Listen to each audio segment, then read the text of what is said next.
Valley High School Marching Band.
Ladies and gentlemen, at this time, please join us for the singing of the high school alma mater.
Ladies and gentlemen, welcome to Saucon Valley High School, home of Panther football. As a member of the PIAA Eastern Conference District 11.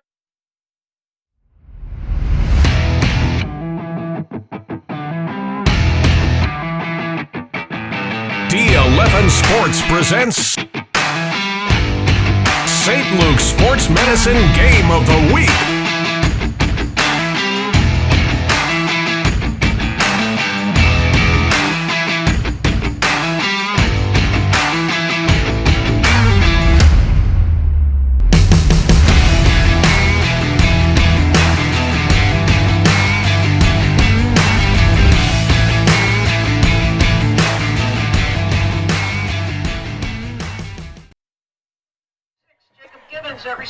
Saucon Valley High School in Hellertown, the site tonight for Colonial League football action. It's our D11sports.com Game of the Week, presented by St. Luke's Sports Medicine. We got a good one. The Salisbury Falcons with a record of 0-1, taking on the Panthers from Saucon Valley, the host team, checking in with a record of 0-1. Hi and welcome, everyone. Al DeCarlo alongside Tyler Carlbon, a graduate of 2021 from Wilson Area High School. We'll be joined by another Wilson Area student reporter coming up shortly, but we're excited for this matchup.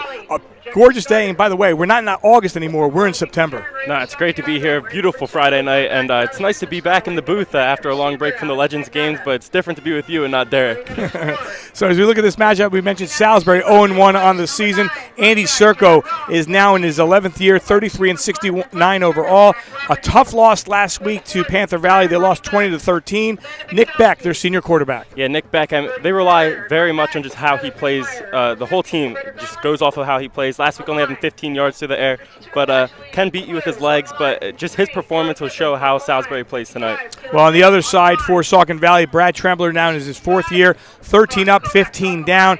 They came up with a tough loss, a tough second quarter against Notre Dame. They lost by a score of 41-35. Travis Riefenstahl, can throw it. Yeah, Riefenstahl, he had a lot more than 15 yards last week, 200 yards, 4 touchdowns, but not only can he throw it, but he can also beat you with their legs with 74 yards on the ground last week. So it's definitely something you got to watch as the QB play in this ball game. Expect a good matchup. It's our D11Sports.com game of the week, presented by St. Luke Sports Medicine. Saucon Valley, Salisbury, yours next.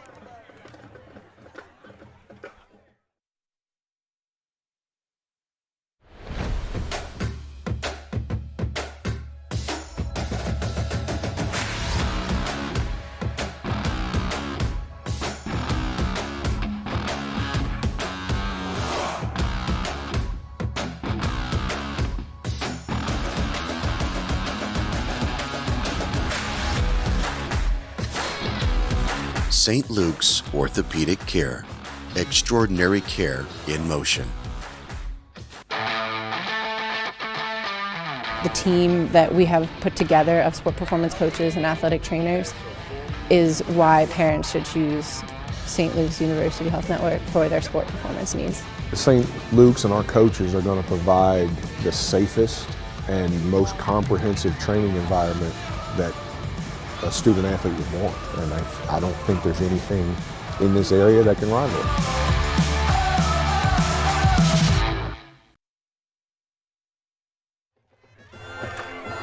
We are back here at Saucon Valley High School here in Hellertown, about 8 minutes away from kickoff. So glad you could join us here on D11Sports.com. We are excited for this matchup. Week number 2.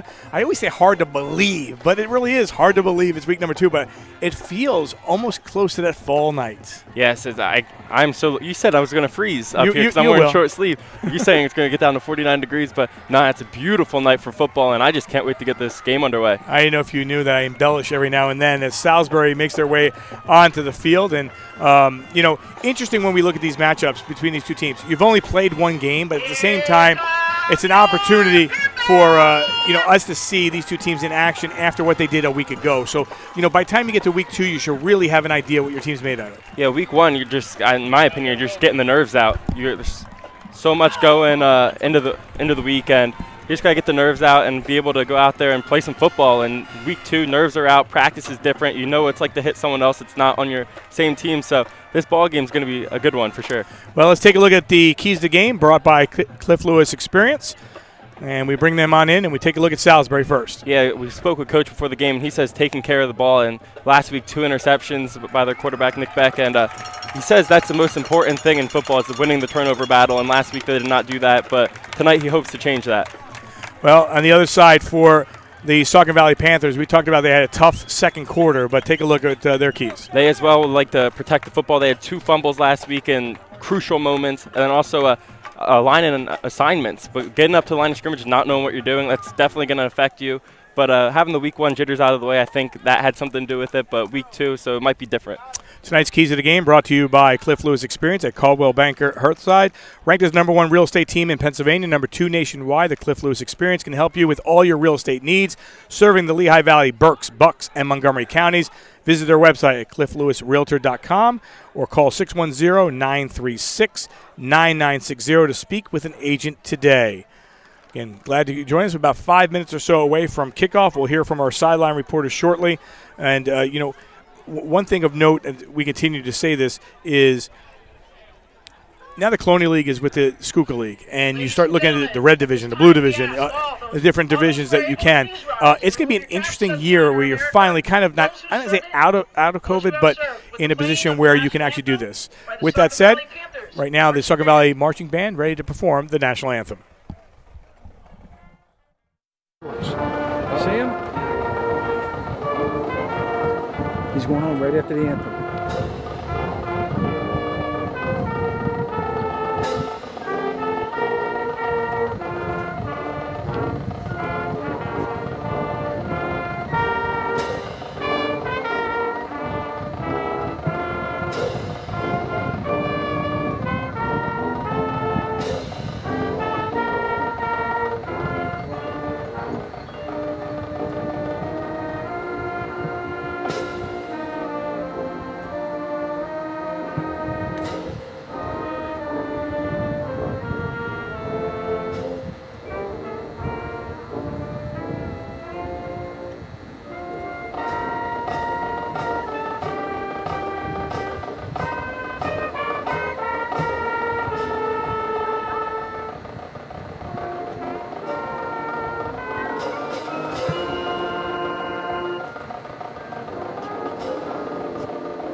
See him, Dale?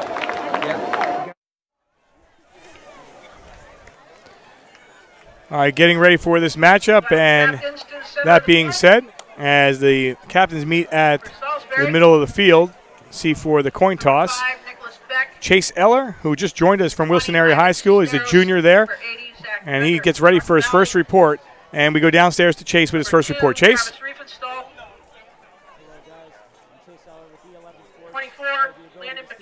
Coaches before the game today, Coach Seco of Salisbury was able to tell me he wants to work his offensive line today he has a starting senior coming back, returning. His name is Lynn, last name. He has to hold down the line for you guys tonight, and Salisbury could be able to run their offense. On the other hand, with Saucon, we have Coach coming, and then over here with Saucon, they want to be able to, with the offense, focus on their quarterback, and Coach Travis Riefenstahl to throw the ball, keep him in the pocket, and run his offense like they want to. After coming off last week, they want to run the offense and win their turnover battle like they should be able to. Back to you guys. All right, Chase, thanks a lot. Again, last week he did it with a student. You know how hard it is when you're doing it by yourself. You start getting, a little nervous and stuff. But you're really doing a good job, and he has a nice education because this is where you went to school. Yeah, absolutely. It taught him well. We weren't there at the same time, but no, Wilson. It's a great school, especially for multimedia. The program is amazing, and blessed to be a Warrior. Always will be. Saucon won the toss. They will receive. Support the D11 Sports. Game of the week comes from Michael R. Glovis, financial advisor at Morgan Stanley in Easton. For all your investment needs, call Michael R. Glovis at 610-559-6380. Located at 101 Larry Holmes Drive, Suite 301 in Easton, PA. Morgan Stanley Smith Barney, LLC, member SIPC. St. Luke's is the region's largest sports medicine provider, covering more than 200,000 student enrollment and 40,000 student athletes from Pennsylvania and New Jersey, covering 8 counties and providing the most comprehensive and advanced treatment for athletic injuries.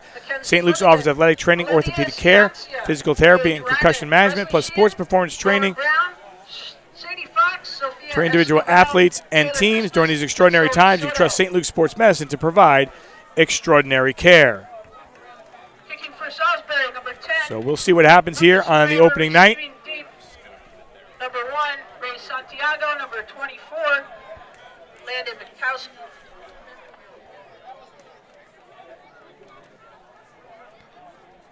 Again, you're Salisbury, and it's early, right? We didn't start yet. You don't want to dig a hole. Coach said, you want to get on top here and get things going and kind of set the tone. Coach Trembler really loves the makeup of his team, so he's excited about it. Yeah, Riefenstahl has big shoes to fill after last year Saucon losing Dante Mahaffey, but he's doing a good job. I spoke with Coach before the game and saying he's doing a great job filling these shoes, and he loves the way that he is as an athlete, just the way he carries himself. He's really proud of Riefenstahl. So I'm actually looking forward to watching him play. Yeah, and his dad is actually sitting right next to us, and I've known him a long time. And we're underway as Lucas Graver sends this one to about the 10-yard line. They'll pick it up at the 11, and making his way upfield is Landon Pikowski, and Pikowski gets through and still on his feet, and he busts up to the 40-yard line. And with that, we'll bring in the starting lineups for your Saucon Valley Panthers, who are the home team tonight here in Hellertown. Yeah, Jack Robertson's is somebody I would watch for the Saucon Valley Panthers, as has had over 100 receiving yards last week, and also McNada with 3 touchdowns. These receivers are someone you definitely have to watch for, and I'd definitely watch the receiver room for Saucon Valley. We'll take a look at the defense after this play. They'll start things off at their own 44-yard line. Again, Riefenstahl, you mentioned 200 yards through the air, and also had 74 yards on the ground. And Riefenstahl will put it on the ground on the first play, and tripped up immediately was Bukowski. And we'll take a look at the defense here for the Salisbury Falcons. Yeah, somebody I'd definitely keep an eye out for is Kyle Upshaw. He is somebody where last week he had 10 tackles total, and but he's definitely going to have to keep his head on a swivel in the secondary, as Riefenstahl can do it both with his legs and his arm. And Riefenstahl will take it himself, tries to get to the outside, breaks through a tackle. This is where he's dangerous, gets the first down. Across the 45 down to about the 43-yard line, and New York Life first down. Great job to break the first tackle and find that open hole and be able to pick up the first down and move this offense into even better field position on Salisbury's territory. So a good start here for the Panthers, just underway, about 30 seconds in, as the crowd continues to file their way through. And on the ground, trying to come to the outside, nowhere to go. A lot of white jerseys flying in there first guy coming in was Derek Trinidad. Yeah, they blew up that play right off the bat. You could see it. They just got right into the backfield, and that play was stopped right from the beginning. So a loss of about 4 yards. Second down and 14.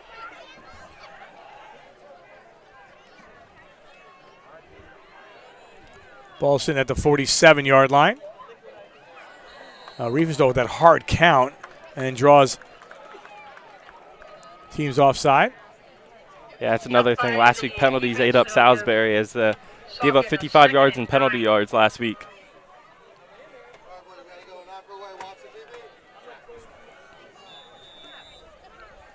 Oh, they're filling it up here. They're packing them in, huh? It is. Saucon is.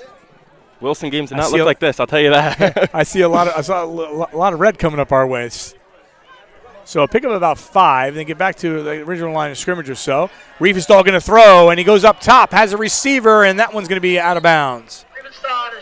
Good look there for Riefenstahl, starting off the night strong. Just wanted to really get the ball going and move downfield, and just get this offense grooving, and it brings up a big third down. So third down manageable here after, being there at, second down and 14 or so. I'd like to thank our local fire companies for being in the house tonight. Looks like we have Hellertown, Dewey. Big third down here for Saucon as it started with great field position. So the ball sits at the 42. They will try to get it on the ground, and they will. Breaking through a couple tackles. Now getting to the outside. Still on his feet moving down is Joshua Torres for another New York Life first down in business across the 30, down to about the 26-yard line. Great job by the offensive line opening up the middle of the line to find a big hole there for Torres and pick up a big gain. And more importantly, pick up the big first down.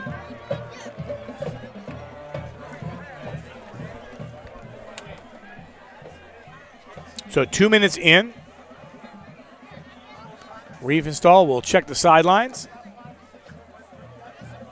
I talked to Coach Trembler. He said, we really, aside of the second quarter, we really played well last week, but you got to play 4 quarters. Absolutely, but you also got to keep in mind Notre Dame's a tough opponent every year. So having a battle with Notre Dame is definitely something that I'd be proud about. As we see here, just part like the Red Sea right up the middle of that offensive line, and he was not going down there. 26 was fitting him pretty well there. Looking like Saquon Barkley for a little bit. Let's not get carried away, but okay, it was good. On the ground they go.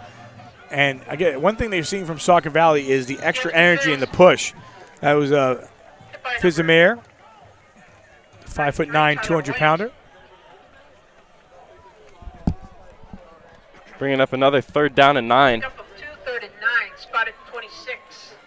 Yeah, they managed it before, so we'll see what happens here. I wouldn't be surprised here if they went to throw the ball. Definitely, take a shot because with Riefenstahl's arm, he could make any throw on the field. So third down and 9, the ball to the 26-yard line. Riefenstahl comes near side, and he will throw in the direction of Magnotta. Magnotta has it and gets inside the 10. It'll be first and goal after another New York Life first down. Yeah, looks like Riefenstahl's favorite target with last week with having 3 touchdowns, and I definitely keep feeding him. If he's the hot hands out there, keep throwing it to him. First and goal from the 7. So first and goal now from the 7-yard line for the Panthers. Again, this is Riefenstahl even more dangerous. You can run, and he's going to keep it on the ground. Pushing through, still on his feet, diving forward. Gets inside the 5-yard line is Torres. Yeah, Torres last week having 9 carries for 40 yards, averaging 4.4 per carry, so definitely their leading rusher. Yeah, we see here the play before, Riefenstahl rolls out of the pocket, makes the throw on the run across his body, and finds Magnotta right across the middle of the field. So third down and goal. The ball sits about the 3.5. They're marking on the 3 on the scoreboard. Fakes the pitch and thought there was a confusion there, and the ball's loose, picked up by Salisbury. Oh, what a break here. It was picked up by Derek Trinidad, and Salisbury dodges a bullet, and instead the Falcons have the football. Wow. We talk about turnovers. It's literally right in 5 minutes ago, we're talking about turnovers, and that play was just a disaster to begin with. And as we take a look back at it, literally right from the snap, Riefenstahl turns the wrong way and then just flicks it like nerves got to him. But no, excellent job by Salisbury to get out of that hostile situation inside the 5 and bring it back to the 36. Mario D'Angelo Jr., Maxwell Petruzzelli, Michael Yoder, Noah Vincent, Oliver Bartholomew, Owen Bauer, Parker Weiss. We'll take a look at their starting lineup in a second after this play. So we'll see the Falcons make their way onto the field. We'll take a look at that in a second. Let them run a play first. On the ground they go. And all black jerseys. Now we'll take a look at the starting 11 on the offensive side of things.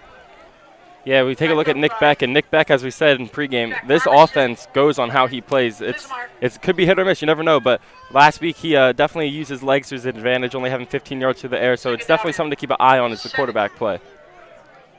Yeah, you mentioned it. I mean, when you look at the stats and you're saying, who we're highlighting. Well, we're highlighting Nick Beck because, he does it on offense and defense, also at that linebacker position. But, he's going to make them click. And he's, asked the coach, about him, and he says he's aggressive. He's going to, push you towards it. 2nd down and 7. The ball to 33 inside 7 minutes. And they'll go on the ground and take it there for Brooks. And Brooks immediately taken down on the play.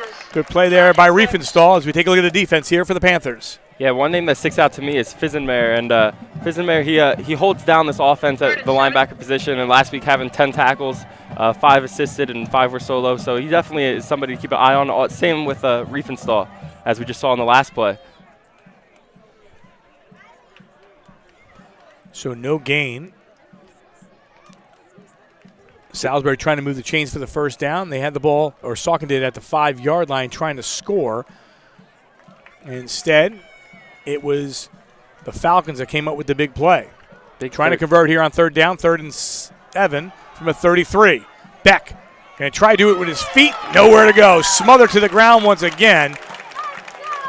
And this time, flying across and through for the stop was Joshua Hernandez. Yeah, excellent read there by Josiah, excuse me. Josiah, excellent job there by Josiah Hernandez to just step up and stop the run, as we see here.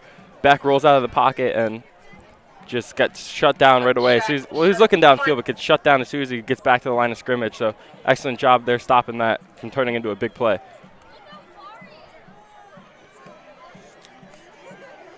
So Lucas Graver comes out to punt. He's standing at his own 19-yard line. So Saucon Valley comes in with some pressure, a good boot, and it'd be fielded right around the 36-yard line. Fielded there by Robertson. Robertson still on his feet, and the Panthers will get good field position here on their second possession. The ball will sit right around the 43-yard line of Salisbury. So your thoughts here early on in this one, 5 minutes in, 5 minutes left. I definitely think the momentum's on Saucon's side, especially with all these fans here.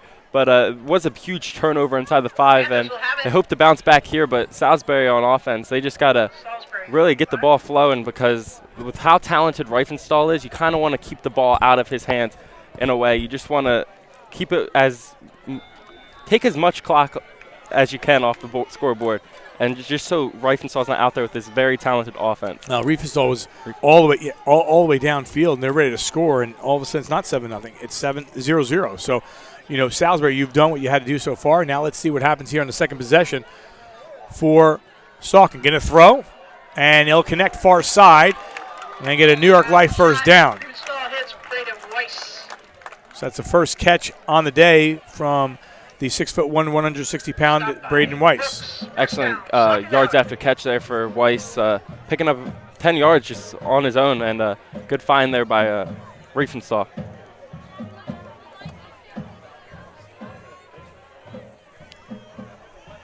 They go on the ground, and it's Jared Roan with his first carry. Gains about 2.5 or so. So talking to Coach Trembler, he said the first drive, this is interesting because that was their first drive of the game, and they fumbled inside the 5-yard line. Well, guess what? The first drive, they fumbled last week at the half-yard line. So it's almost, they're probably saying, wait, what just happened? It's Groundhog Day. So they don't want to see anything about that. I suppose goal line offense might be a focus next week in practice. 27-7, they were down at the half. After that, it was just back and forth, but it was a little bit too late as they came up short 41-34 against Notre Dame. Definitely a good game last week. Keep it on the ground. A lot of space here and finds a little seam. And diving through for the first down is Landon Benkowski for a New York Life first down. Salisbury is definitely struggling against the Saucon offense. It's just getting beat so far on the ground, through the air. They got to find something to just slow this offense down, as they're even struggling to get on and off the field right now.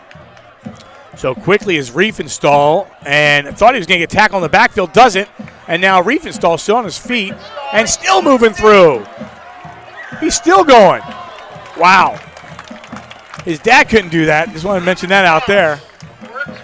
Riefenstahl down inside the 5 to the 3 for a New York Life first down, 1st and goal coming up. I think Saucon coaches were looking for a flag there. They didn't really see the whole play because they were confused by Salisbury not being completely off the field. But no, it was an excellent run there by Riefenstahl and really just not going down and getting back inside the 5. But hopefully this time they can score. So they'll mark this one down at the 2. Clock continuing to wind down inside 4 minutes on a gorgeous night here in Hellertown. And white jerseys immediately take down Benkowski. Let's take a look at Riefenstahl's last run. Yeah, so take a look. Players still running around everywhere, but 1. I'm trying to count. 2, 3. A lot. 4, 5. Still on his feet. I thought he was going to get it there at the end, but so he just came up a yard short. So a loss of about a yard by Benkowski.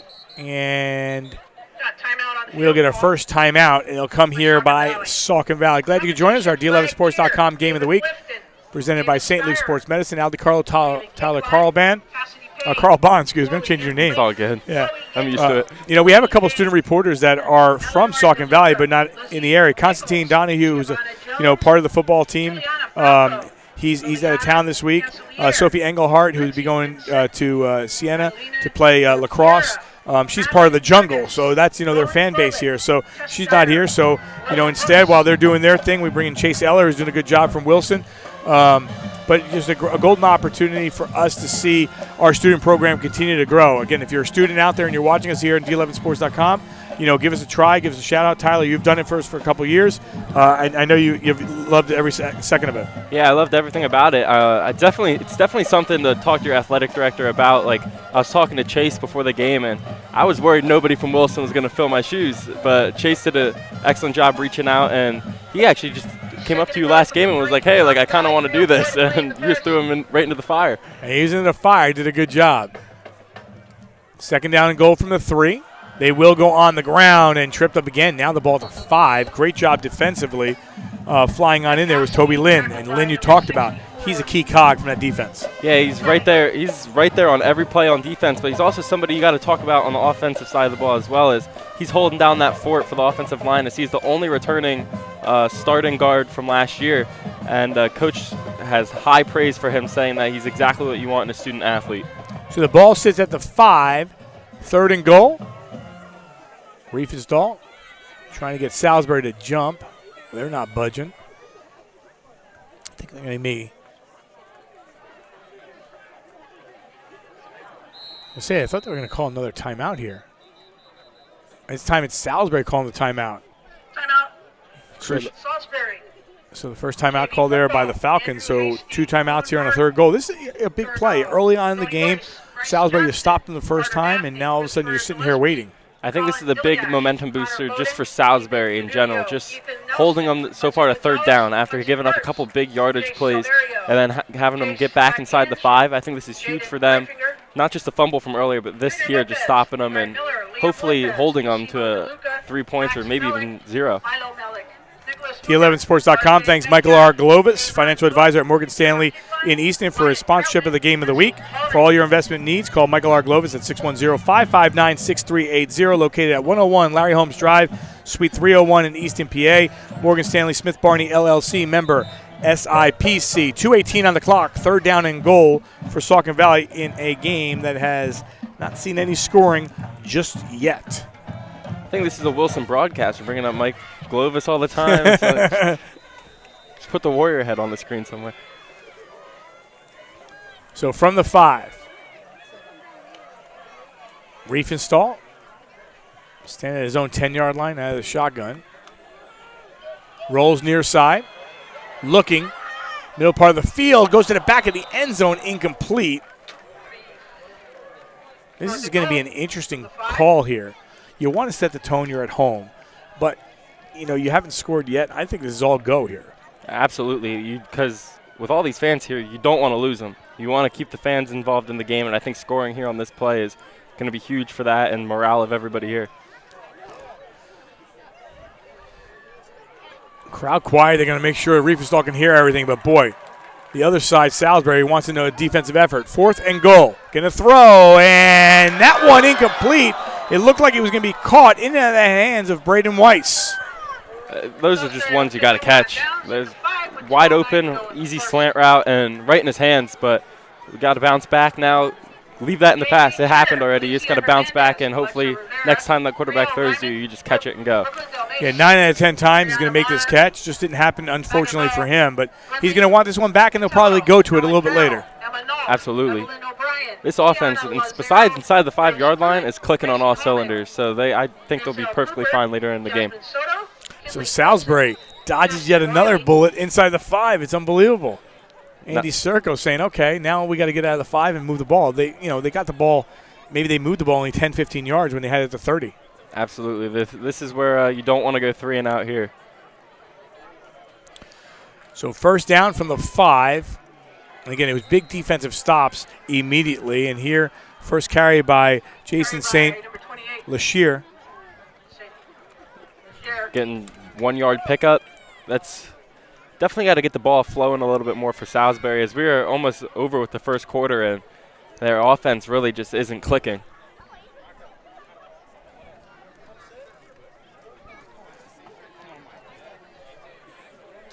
So inside 2 minutes on the clock.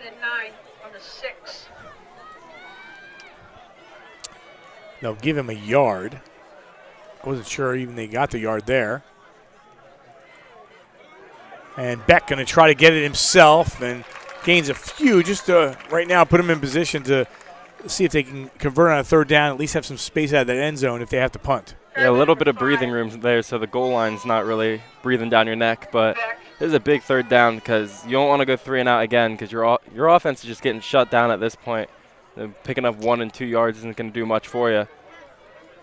Inside a minute.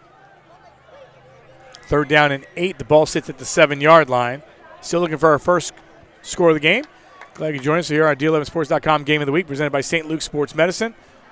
A gorgeous night. Some students running on the hill. I see Dave up there running. No, okay, I didn't see Dave. Forget it. Oh, no, Dave's rolling down the hill. He's rolling down the hill. So 3rd down and 7. Beck has a receiver wide open, and it floats up there enough time, and going right into the hands of Jacob Gibbons for the huge completion, the biggest play of the game for Salisbury. New York Life first down. They're in business right about midfield. That's exactly what Salisbury needed, not just for the first down, but just morale. You need that just so you can be like, all right, we can get a first down here. As we take a look back at it, Beck just rolls out of the pocket with pressure coming, but just throws it downfield. Big rainbow throw and excellent catch there for the first down. So the ball to the 43. And I believe a time, at the end of the quarter. So through, I forgot already. No score after 1. Saucon Valley, Salisbury. You're watching our D11Sports.com Game of the Week, presented by St. Luke's Sports Medicine. Back after this. Wrapping up JV cheer, Lily Hoffman, Mila Pichu, Natalie Ferrani, I believe that St. Luke's and our coaches are going to provide the safest and most comprehensive training environment that a student athlete would want. Hopefully they come to us and they leave and there's not another need to be filled. We provide it all. There's not another orthopedic group, sports medicine group, healthcare system in the country that has high-level, degreed certified, years of experience. On the ground, go!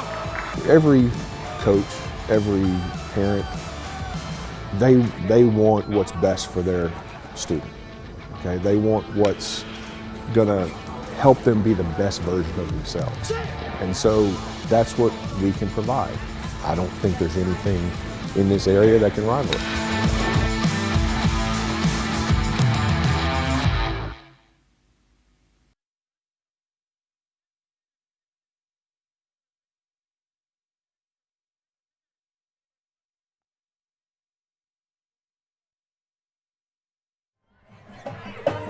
We are back. 1 quarter in the books. Tyler, your thoughts the first quarter? If you want, I'm personally surprised this game's scoreless, but it's an excellent defensive battle, honestly, besides the last play where it was a big gain. But no, Saucon, they just got to be able to start operating in the red zone, and Salisbury, they're greasing the gears right now. They're able to move the ball a little bit, and I'm excited to see how this drive pans out. Well, bring in the Falcons, give them the opportunity here. Start the second quarter, no score. Ball's on the 43, first down 10 for Falcons. Again, Salisbury, if you're just joining us, had Saucon Valley, 2 opportunities to score. They couldn't convert from inside the 5 both times. First one resulting in a turnover, and the second one was just an easy drop pass. And they'll go on the ground. I'll tell you what, it ended up being a really positive pickup, right about midfield, and it's Trinidad again. Yeah, excellent job by the lineman getting out there and getting that block for Trinidad in order to get that big gain. Hopefully make this drive's going pretty good for Salisbury. Yeah, you're Salisbury. You got to be pleased what's happening right now. Please note that the PIAA prohibits the use of air horns, so if you're doing that, please stop. Thank you. Gail, the PA announcer here, she's telling the fans how it is. I love it. She's been doing it a long time. No air horns. No that was Dave down there. Dave's going to get in trouble. PIAA rule. Short gain there, but 3rd and 1. So On a carry, number I wouldn't be surprised if they just run it up the gut here. 3rd and a yard. Find Toby Lynn and just run it behind him.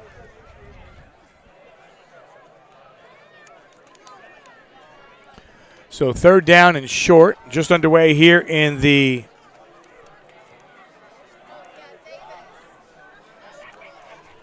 second quarter. On the ground they go again. And the first down and more. Wow, off to the races. Check him out inside the 30, 20, 10, 5, touchdown. Count it all the way through for Josh Brooks as he goes 48 yards for the touchdown. Exactly what I said. Find Toby Lynn and run it behind him. And it's exactly what they did. And he made a hole and he made it wide. And he found that hole and he took it to the house. So a couple opportunities for Saucon Valley, but it's Salisbury who jumps on the scoreboard first as they get the first 6 of the game after the touchdown run by Josh Brooks. Brooks last week, 2 carries, 57 yards and a touchdown. He gets his second. Lucas Graver is in for the extra point here for the Falcons.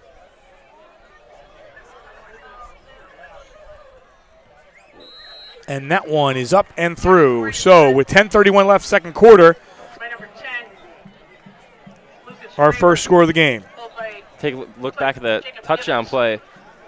Motion around. Offensive line did an excellent job making a hole. And he found it and just took the crib. Excellent job there by Josh Brooks. And excellent. Give the offensive line their props. Gabriella Vanders, Grace Griffiths, Isabella Vincenti, Jalen Sheriff, Kaya Smith, Lacey Shopman. So underway, we got a 7-0 score Morgan Everhart, Rachel Hanna, Samantha Gothard. in favor of Salisbury. Tonight's game brought to you by Cliff Lewis Experience at Caldwell Banker Hearthside, ranked as the #1 real estate team in Pennsylvania, #2 nationwide. The Cliff Lewis Experience can help you with all your real estate needs, serving the Lehigh Valley, Berks, Bucks, and Montgomery counties. Visit their website at clifflewisrealtor.com or call them at 610-936-9960 to speak with an agent today.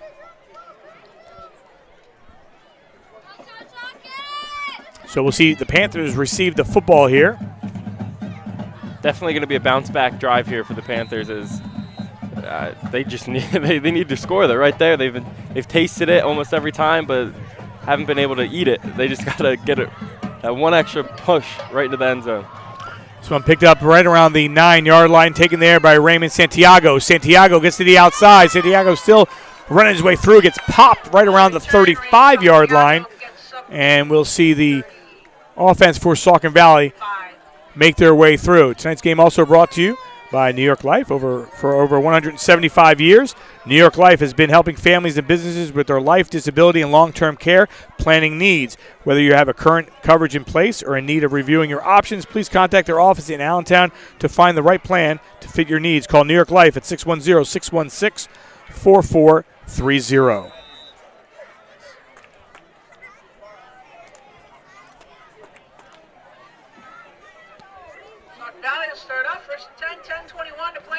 So if you look at yardage right now, the yardage I was going to say had favored Saucon Valley, but maybe not so much anymore. Not so much anymore, as Brooks' run definitely helped them out and get on the scoreboard.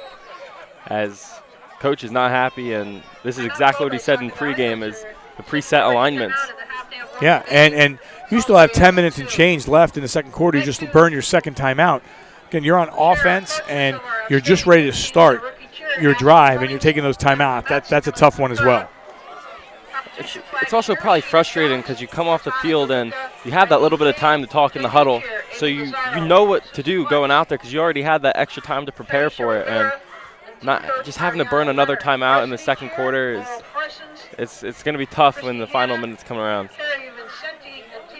Well, tonight's game, Salisbury and Saucon next week. Next week we'll be at Southern Lehigh. They ate a little bug there. That game is set for next Friday night. Then we have Central at Parkland, Liberty at Nazareth, North Schuylkill at Notre Dame, Pocono Mountain East at Deerfield, Pocono Mountain West at East Stroudsburg South, Pottsville at Wilson, Emmaus, Easton, Whitehall, Northampton, Liberty at Freedom. That's into October, by the way, the end of October. So I just got you through the next 2 months. And you're like, what did he just say? We'll get back to that schedule, I'm sure, a little bit later on. It's important, though. It's football season. Football season. We're trying to get a number of local teams on and see a bunch of different athletes show their stuff. Last week, Matt Mahalik from Palmerton, one of the best quarterbacks in the area, had 4 touchdown passes and 2 touchdown runs. He was part of every touchdown play. He plus had 2 more touchdowns. But they had a block in the back, which was nowhere near where he was. Looking to throw. Again, in traffic, but has a receiver. Oh, yeah! And he is going to go in down to the 1. Will they count this one? They call him back. I think he may have stepped out of bounds around the 30. But that was Jared Roan on the reception. Now they're calling it. Riefenstahl's calling for a touchdown. If it's inside the 1, inside the 5, I know Saucon's holding their breath, but Riefenstahl rolls out and he finds a window, probably the size of a basketball hoop, and just drops it right in there, right in between the 2 he's definitely defenders. in bounds. Now let's see here. That's close. That's a touchdown to me. Oh, they lose the football. But I think he was in there for the touchdown. That was awfully close. That is close. Now, they're not coming up here for a replay booth, but that was really, really close. Looked like a touchdown. So instead of 64 yards, count that for 63 yards. First and goal. And Riefenstahl will go in for the 1-yarder. That is exactly what Saucon Valley needed. Gets them right back into this ball game, and the crowd's now back into it too.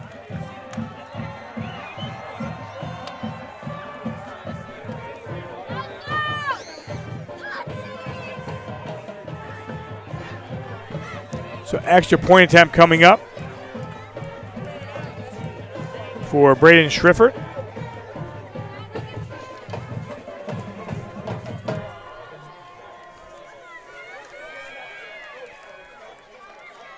And that one is up and good. Saucon Valley answers, and it's 7-7. And that comes at the 9:15 mark. Take a look back at this touchdown play. Riefenstahl just ground and pounded in and gets Saucon Valley right back into this ball game and gets them, more importantly, on the scoreboard as we were tied up 7-7, 9:15 on the clock. All right, so you set that one up because Riefenstahl, he plays with it and comes back with it, and, he gets the job done. But watch Riefenstahl here again. Knows where his receiver's at. He did a good job keeping his eyes downfield, for sure. And I thought he was going to take off and scramble there, but keep his eyes downfield and find his receiver. That is really, really close. That is close. That's tie goes to the runner, I guess. That's what you have to say about that one, especially in high school football, not having the replay. But That was a really close call, but great play there to find the receiver. That was Jared Roan again. So 63 yards to Roan. So we've had 2 touchdowns in this quarter. One at the 10:31 mark, 48 yards. Josh Brooks on the run. And then 63-yard pass, Riefenstahl to Jared Roan. It led to a 1-yard touchdown run by Travis Riefenstahl. And we are tied up at 7 apiece. And here come the Falcons busting through on the defense. One of the up men, Tyler Williams, getting it there. Still getting a good drive, putting your team in good field position. So for a 7-7 game, it's pretty entertaining. Yeah, for sure. We've seen, 2 stops inside the 5-yard line. We see a fumble recovery coming through. We saw 2 big pass plays, big run. We're seeing a lot, and it's 7-7. You're getting your money's worth. I'll say that. You've seen a little bit of everything so far, and I hope it stays like this. A good football game, because who doesn't love a good football game?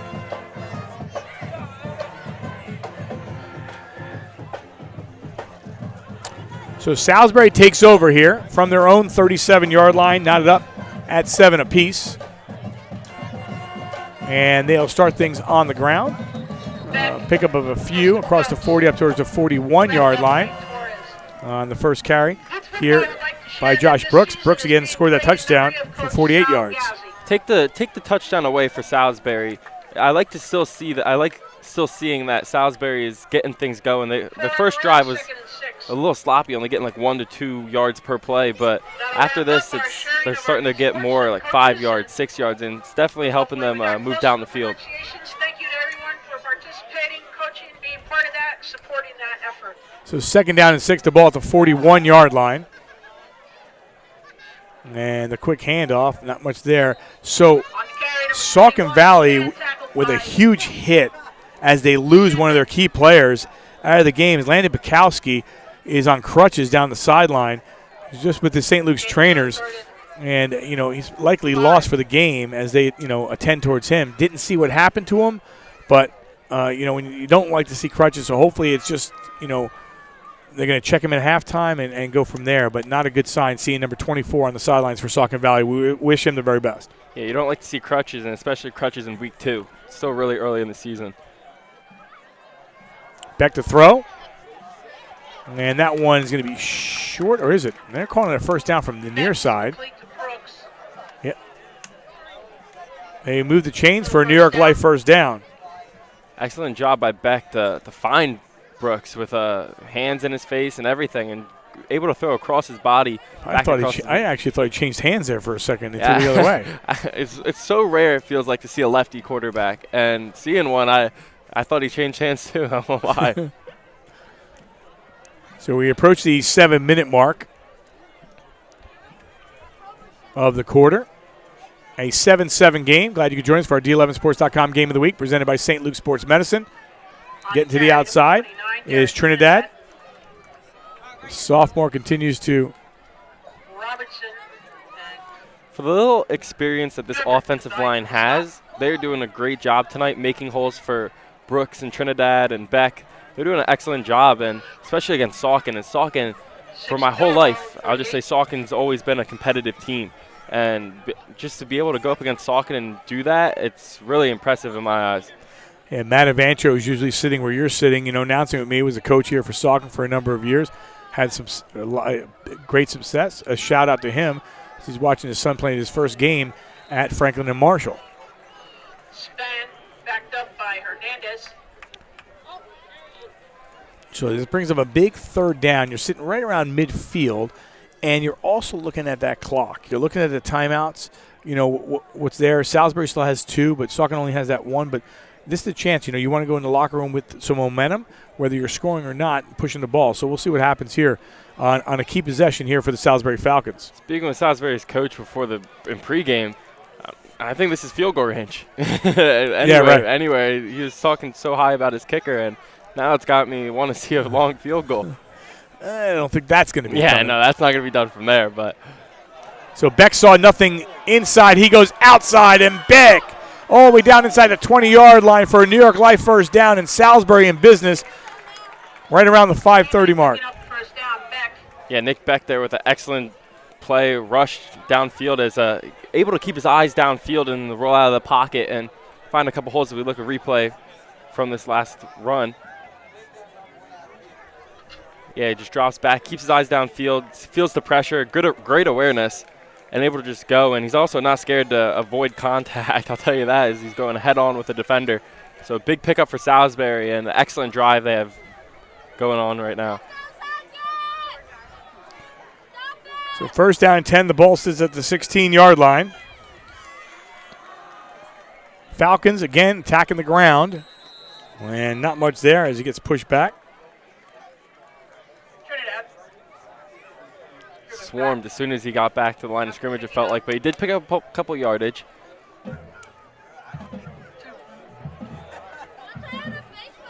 As we're under the 5-minute mark here in the second quarter.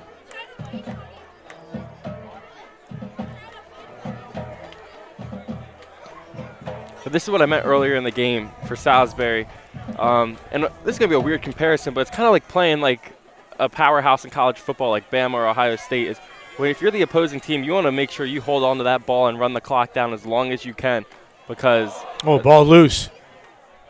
Right. Because you just don't want them to have the ball because they're just so dangerous when they do have it. So Salisbury's doing an excellent job with time management, it feels like, just to be able to run the clock down and hopefully score here with a reasonable amount of time left on the clock. Yeah, and they're patient. Yes. And they're just, I watched the Penn State game last night, so I have to be a little critical. I am. I mean, I thought, James Franklin went a little bit too quick with those 58 seconds. Could have, just let it, it was like a hurry up. I'm like, you don't have to hurry up. Yeah. I'm like, they take another 10 seconds off there or they get, them to call a timeout. That's okay. But it was too much time. I was getting a little worried there. 3rd down and 5. The ball sits at the 11. Again, they can get a first down. Back here comes some pressure. And thought he had some room, maybe one more second, and he didn't as they collapsed really quickly. And a number of players coming in there, including Brett Cheesley. Yeah, Beck's doing a great job keeping his eyes downfield, but if he just had that extra second that I thought he was going to have, he could have found someone downfield. As his pressure, it just felt like it was right there, coming off the edge. And he was just swarmed by a bunch of Panthers. Yeah, first guy actually in there was Joshua Torres. So it is a 4th down. The ball sits at the 19. It would be a 36-yard field goal attempt, opting not to go that route as of now. Now, what you can be doing is taking the clock down, which I think they're going to do. Take the clock down in about 2 seconds, call a timeout. And he will right here. So Coach Circo will call a timeout and really think about what he wants to do. Does he want to attempt a 36-yard field goal, or does he have something in the playbook to convert here on 4th down and 13? Well, 2:54 on the clock. We were just talking about. That's a lot of time, especially for Saucon Valley and all the weapons they have. As we saw, they scored on 2 plays their last drive. So it's definitely something.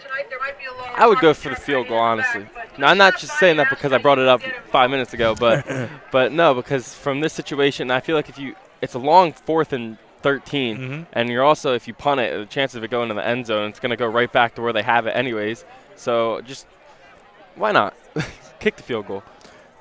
St. Luke's is the region's largest sports medicine provider, covering more than 200,000 student enrollment and 40,000 student athletes in Pennsylvania and New Jersey, covering 8 counties and providing the most comprehensive and advanced treatment for athletic injuries. St. Luke's offers athletic training, orthopedic care, physical therapy, and concussion management, plus sports performance training for individual athletes and teams. During these extraordinary times, you can trust St. Luke's Sports Medicine to provide extraordinary care. They're opting to go for it. So a big play here. Now, do they try to draw them offside at the same time? But you do have that one timeout. Let's see what happens. So 4th and 13 from the 19. Circle all go. Now they're going to throw a little razzle-dazzle to the end zone, incomplete. So he looked to throw that one. That was Josh Brooks who had the run. And he threw it in the back of the end zone. Slow player getting up. And I believe he was looking in the direction of Lucas Graver. Yeah, it's definitely heads up for the Saucon Valley defensive backs being able to keep up with that. But Brooks gave it away a little early there. But no, excellent job by the 2 Saucon Valley defenders, able to stay with the receiver and able for him not to catch it. If you're a student from any District 11 school or interested in broadcasting, journalism, or photography, check out d11sports.com. Follow your dream and get close to the action as you take part in our student internship program. For more information, contact your athletic director or reach out to myself or Dave at d11sports.com. So 2:48 on the clock.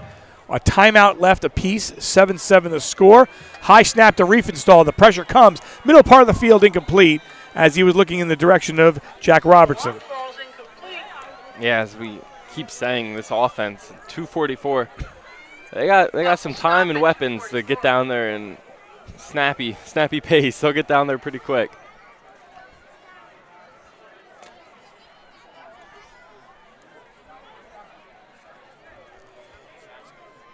I'll definitely expect a pass-heavy offense here, though.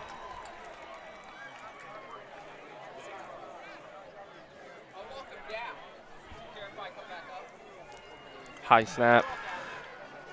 Riefenstahl ducks over a defender, then goes down, and bring up a third down. So inside 2:30.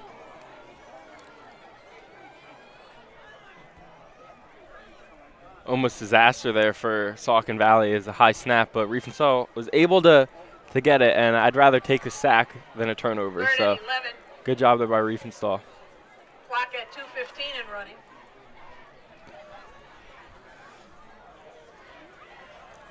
Again, Salisbury right here could decide to call that timeout with the 2 minutes. Riefenstahl going to throw. And that one, wow, that could have been big trouble.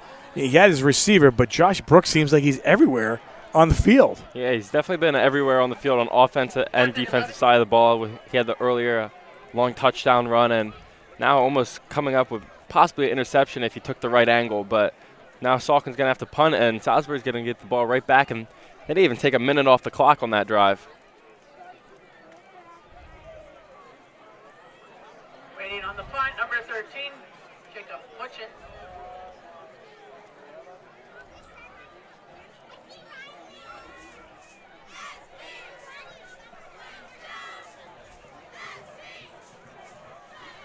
So 4th down and 11.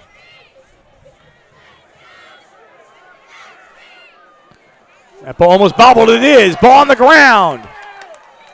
That ball is loose. It's still Salisbury football.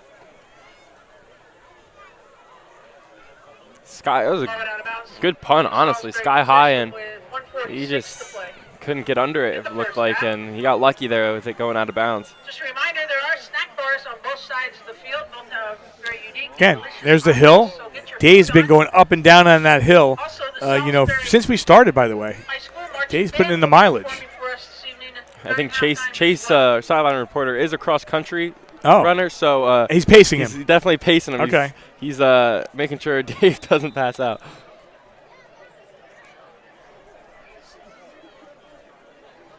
So here, a $1:46 left. Still a timeout left. There's some weapons here for Salisbury. They've showed it so far tonight, and Beck will go on the ground. And that's a great first down, a New York Life first down. Moves the chains by Trinidad to about the 35, 34-yard line. So a great, again, you don't have to really rush too much, but you still got to go at a pretty quick pace. It was an excellent job there by Trinidad to have the patience to wait, sit behind his line, find the hole, and then attack it. And excellent job there to get the first down.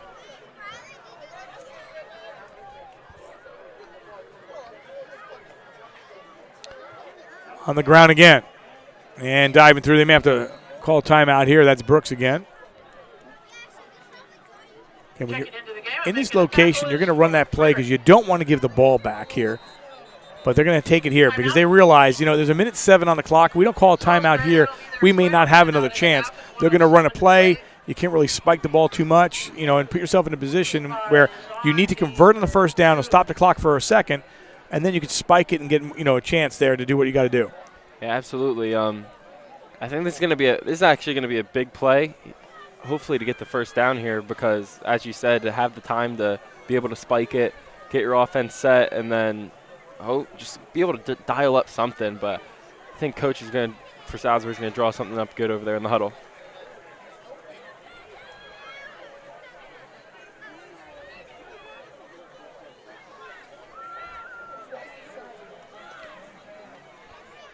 So 1:07 on the clock, and it'll be a 2nd down and 7. The ball will sit at the 32-yard line. Today's game, or say now tonight's game, brought to you by Michael R. Glovis, financial advisor at Morgan Stanley, located at 101 Larry Holmes Drive, Suite 301 in Easton, PA. For all your investment needs, call Michael R. Glovis at 610-559-6380. Morgan Stanley Smith Barney, LLC, member SIPC. Big play in the game right here. Beck looks, assesses, and Beck's going to go down. Or is he? Okay, Beck's going to go down. Now Salisbury's got to get up right away. This brings up a 3rd and long. 3rd down and about 11. Beck quickly looks. Here comes some pressure. And he's going to get hit from behind if he doesn't throw it. Does. Leads his receiver perfectly, but incomplete. Good job there by Beck to direct traffic and hit his receiver's hands. Didn't really get a good look at that, if it was catchable or not, but I think it tipped his hands a little bit. But good job for Beck to look downfield, direct traffic, and be able to get out of the pocket when the pressure's falling on him.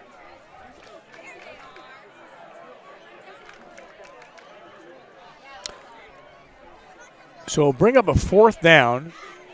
The ball at the 35. So if you're Coach Circo, what do you have here?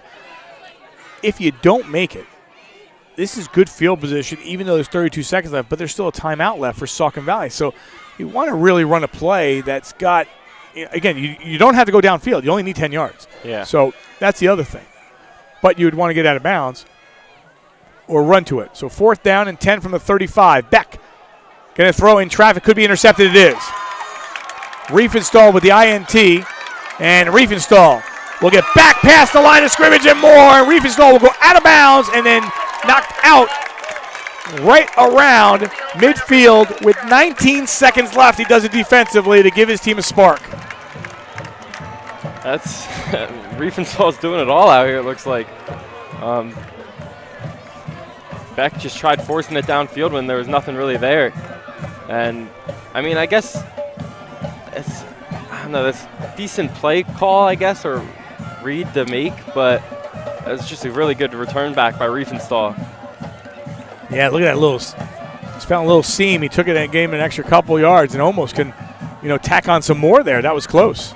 Yeah. After the tackle by Beck. Beck was just trying to make sure that he wasn't going any further. Because if you tackled him inside the 10, it could have basically kind of been like a punt in a sort of a way, but have that big of a return. So Saucon Valley has a timeout left. Ball right at midfield. Riefenstahl now going to throw and has a receiver, and there'll be a New York Life first down right around the 30-yard line. Great job there for Riefenstahl to find his receiver and also to get out of bounds with 12 seconds as you still have that one timeout left. And it's going to be take a look back at this. Riefenstahl keeping his eyes downfield, finding him, and getting that 1 foot in. That's all you need here in high school. Yeah, that was close. So 12 seconds. We'll run a couple plays an inch closer. By the way, Brandon Schriffert is their kicker. Range around 35, 38 in that range. But right now they're going to see if they can get a little bit more yards. A lot of time here. And now he's going to throw it. That one skips through, so incomplete with 2 seconds left. So this would be a 47-yard field goal, or you do a play where you can,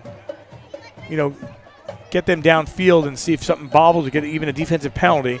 And they'll call a timeout here just to think about it a little bit. Yeah, just hope for the best. But this is going to be an interesting play call here, deciding on what you want to do. It's something. You could go into the half with momentum. I would just say go for it. Yeah. Throw it up, hope for the best, see what happens.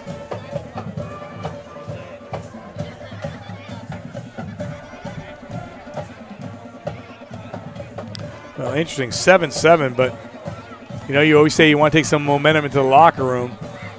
Right now, I think we've seen it all tonight. We saw some big runs, big catches, big throws, some fumbles, an interception. You've seen it all. I mean, the people and 7-7. Yeah, it's 7-7. I mean, the people in the crowd definitely got their money's worth for first half of football, and I hope the second half is just as good. Well, the first half not done just yet. Yeah, so you might really get your money's worth here in 2 seconds. Exactly.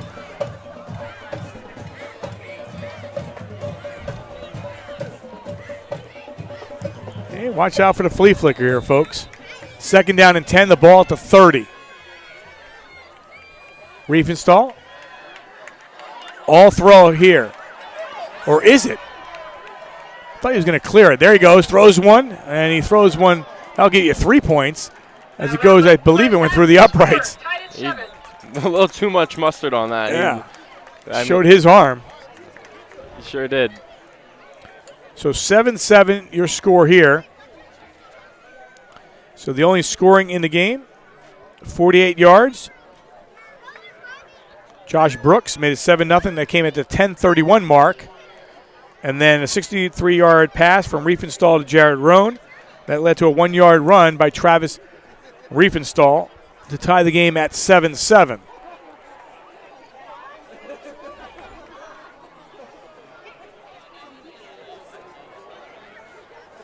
And we are waiting right now for Chase Eller to grab coach. And we go down to him now. Welcome back, Chase Eller here with Coach Trembler.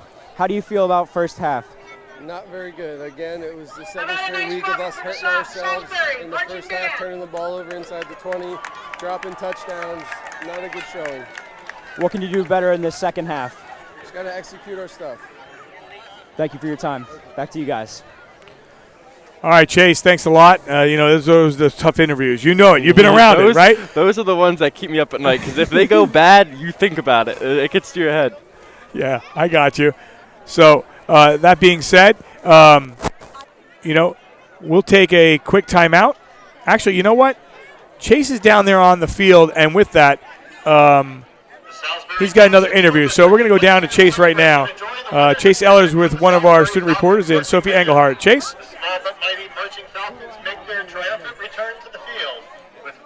Former D11 reporter. Since you were a former D11 reporter, where are you today and why are you not on the sideline with me?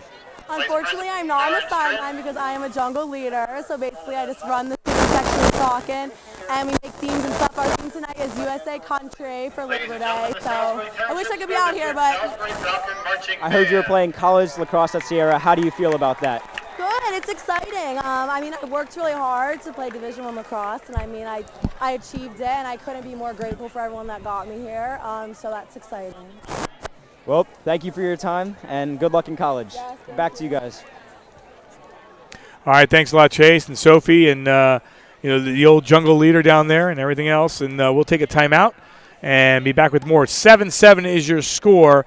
You're watching our D11sports.com Game of the Week presented by St. Luke Sports Medicine. Back after this.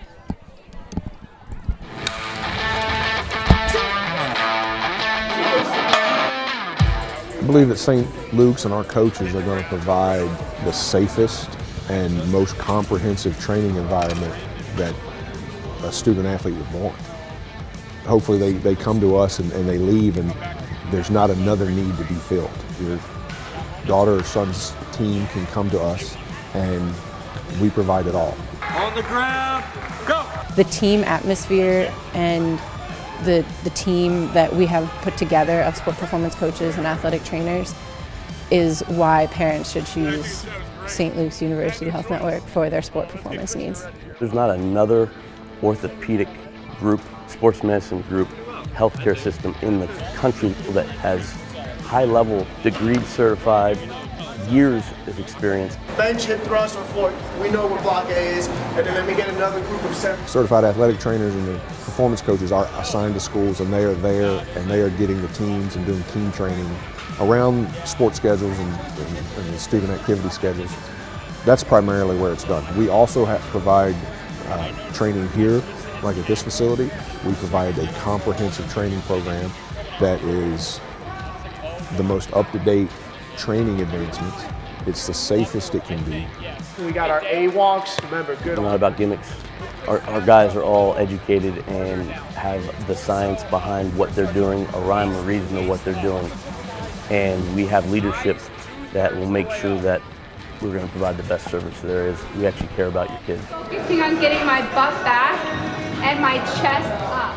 People don't know how to use this stuff, and so you need someone to teach them and to help them navigate it in a way that's going to be productive, that's not going to hurt them.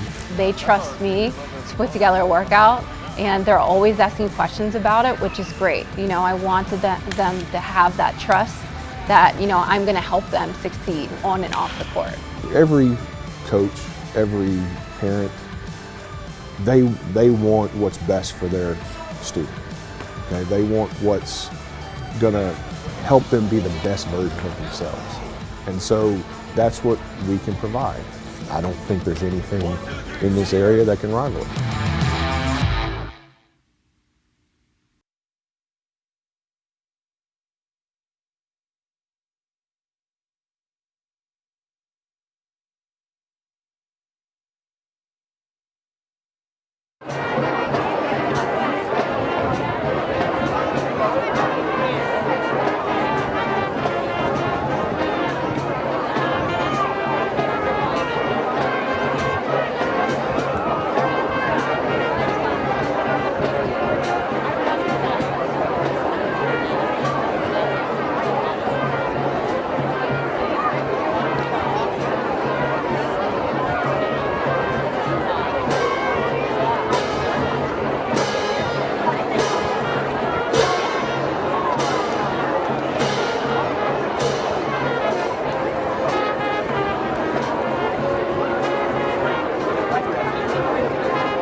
Salisbury Marching Band.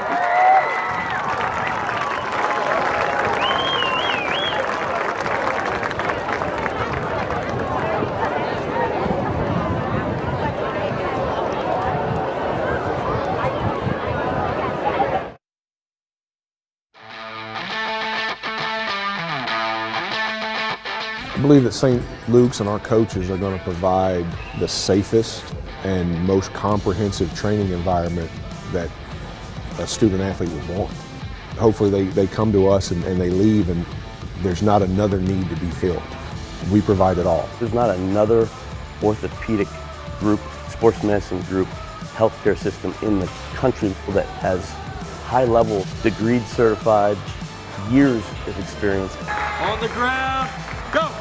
Every coach, every parent, they want what's best for their student. Okay? They want what's gonna help them be the best version of themselves. And so that's what we can provide. I don't think there's anything in this area that can rival it.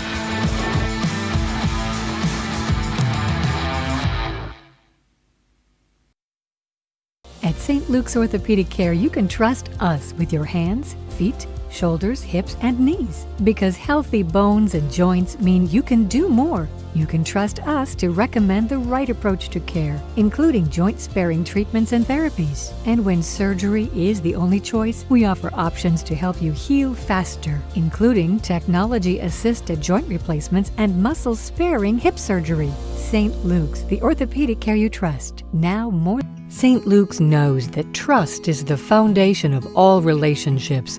It's earned over time.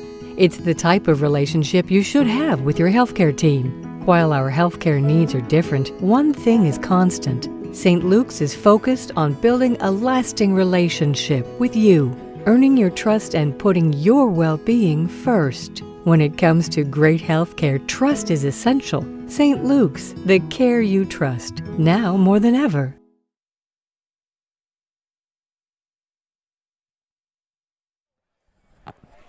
We are back here at Saucon Valley High School, so glad you could join us. Al DeCarlo, Tyler Carlbon, a Wilson 2021 graduate. Yeah, I feel old already, man, saying I'm an alumni. Isn't it weird that, when you started D11 Sports, you graduated already, but you're still going? Yeah, like I evolved. When you first met me, I had a comb over. Yeah, you did. Yeah. Now I got curls. Who would have thought? But no, it was definitely a fun time. First getting into it, I was so thankful. My multimedia teacher at the time, Mr. Budge, so it was like, go down to the athletic director, Mr. Frankenfield. You did something about some D11 thing where you could broadcast, and I was like, all right, I'll go check it out there in study hall. I went down, and honestly, one of the best trips, one of my better trips to Mr. Frankenfield's office. But getting able to do this with you, it's great. What have you taken, for those people watching, those students watching, because there's a bunch of them. Again, you've been in the program for 3 years or so. From where you started to where you are now, second year of college, and you're local. So we're going to keep you local, and we're going to use you when we can. Talk to the students out there that are maybe interested in joining, for broadcasting. Yeah, I was never scared to be on camera because I did it for the school and stuff like that. But then once I got to D11, I started doing it. It just comes second nature. Like you don't get the nerves anymore. Well, you get the nerves because you don't want to mess up, but nerves are okay because that means you care. But you just don't. Who says that? You said it to me, and I leave it in my head every day. But, okay, good. But no, so it's just being able to get in front of a camera, talk about sports, because that's all you're doing. At the end of the day, you're just talking about sports. It's just so good because you're going to have a leg up when you get down the road, like when you need to get a job somewhere one day. You're going to have a leg up on some other people because you're going to be so comfortable in front of that camera. We look at our student program. It started in 2019, and started with 40 students, graduated 20, added 15, went to 35, graduated 15. And then, next thing you know, we changed a little bit, and from there, it's like you're standing there and you're like, oh, there's another 16, and then you lose them. And I keep saying, wow, the talent in 2019, the talent in 2020, the talent, where are these kids going? We have some kids going to Syracuse, some kids that didn't even think they were going to be involved in broadcast journalism, and now are doing it. Last week we were at Palmerton, and Casey Wallace's mom yelling up, "Hey, Al!" And I'm like, I look down. She goes, "What you did with my son is great." And I go, "He's at Lock Haven, and he loves it. He's doing it there." So we're seeing a lot of students stay in it and be involved. Kieran Lancheski, she's at Ole Miss. Joey Draper's right now at Penn State Lehigh Valley, and he just signed up as a sideline reporter for them.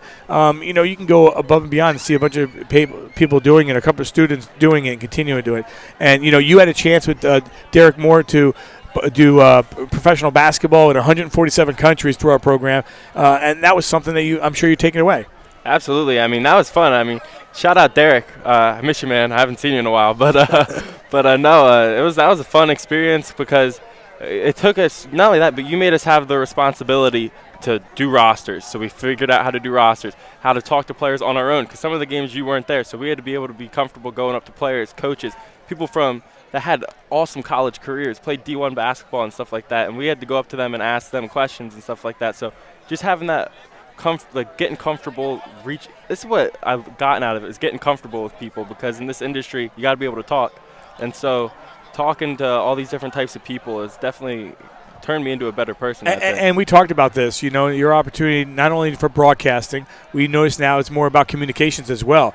With all the phones and all the technology, students are texting teachers, texting emails and all that stuff where you're not having that conversation with someone.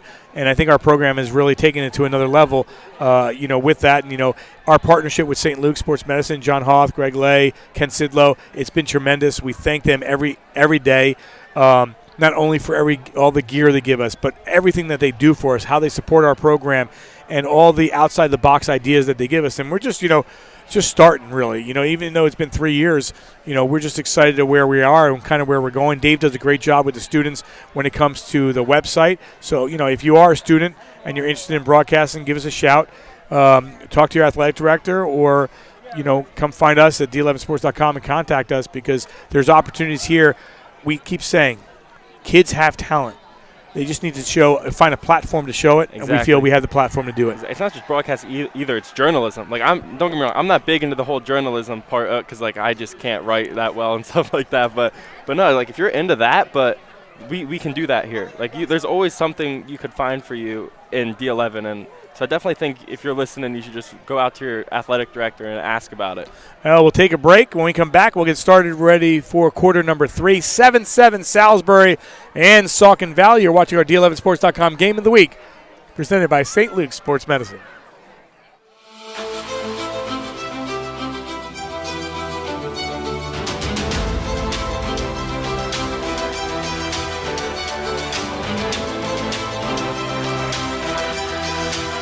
Hall of Fame pitcher Steve Carlton knows what it takes to exceed expectations. He knows what it means to be part of a team that rises above the competition. He knows a champion.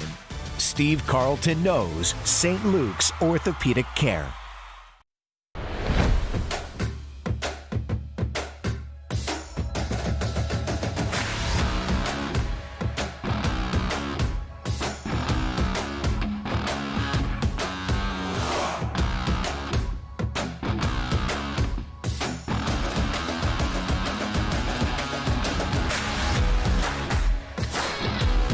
St. Luke's Orthopedic Care.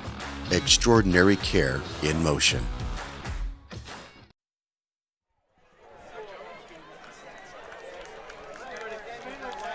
St. Luke's is the region's largest sports medicine provider, covering more than 200,000 student enrollment and 40,000 student athletes in Pennsylvania and New Jersey, covering 8 counties and providing the most comprehensive and advanced treatment for athletic injuries. St. Luke's offers athletic training, orthopedic care, physical therapy, and concussion management, plus sports performance training for individual athletes and teams. During these extraordinary times, you can trust St. Luke's Sports Medicine to provide extraordinary care. Tonight's game brought to you by Cliff Lewis Experience at Caldwell Banker Hearthside. Ranked as the #1 real estate team in Pennsylvania and #2 nationwide, the Cliff Lewis Experience can help you with all your real estate needs, serving the Lehigh Valley, Berks, Bucks, and Montgomery counties.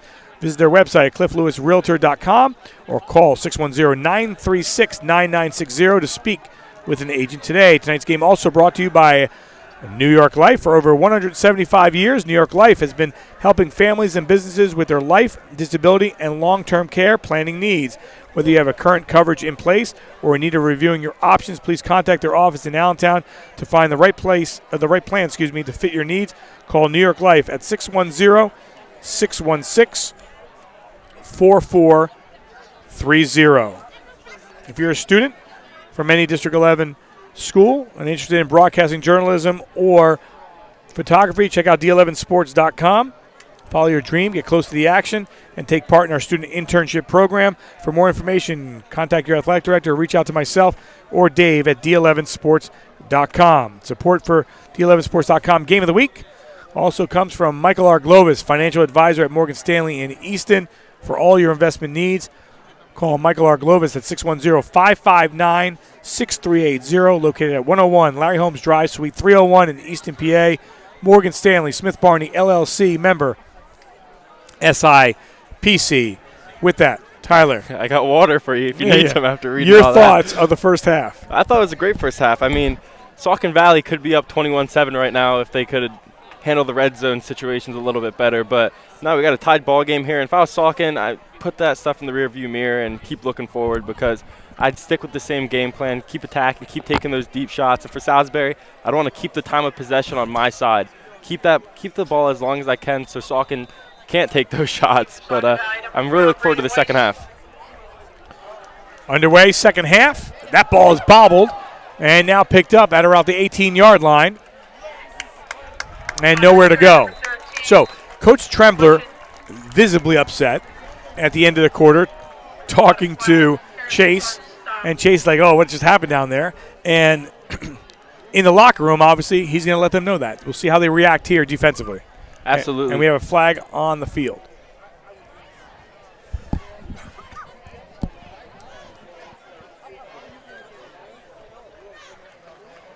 Sportsmanlike conduct against Saucon Valley. Okay, so. Probably not happy about that one. I just said you came out of the locker room, and already a penalty like that moves the ball upfield 15 yards. Absolutely, but you just got to go out here with a clear mind now. Like, just hit the reset button already for the second half and lock in and try and hold Salisbury to no points here and then get your offense back out on the field. Shout out to the St. Luke's trainers out of here, Anthony Cirillo, Jamie Constable, Steph Brinker, and Brittany Niles. All in the house tonight. Again, the scoring, Trinidad. First of all, Trinidad had the fumble recovery and ran to the 30-yard line. And then Josh Brooks had a touchdown run of 48 yards to make it 7-0. That came in the second quarter. Reef installed to Jared Roan, 63 yards to the 1. Could have been in. It was real close. And Reef installed finished it off, with a 1-yard touchdown run. We were tied up 7-7. First play, third quarter. Here we go. Spin into traffic. Nowhere to go for Brooks. That's exactly what Saucon Valley wants to start off the second quarter is hold them to basically a 1-yard gain. But keep attacking them and getting pressure to that backfield.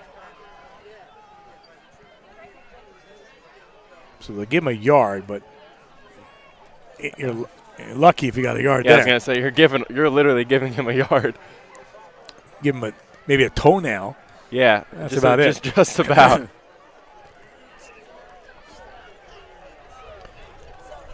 Second down and 9. Back in the throw. Here comes some pressure. Throws it and incomplete. Down by the shoelaces as he looked for Jacob Gibbons. Yeah, tough play there for Beck, having to throw back across his body, but he's doing a great job of avoiding the pressure and rolling out of the pocket and still keeping his eyes downfield. So I give him props for that, but just try and set your feet a little bit. Just try and set your feet and try and make that throw a little bit more accurate.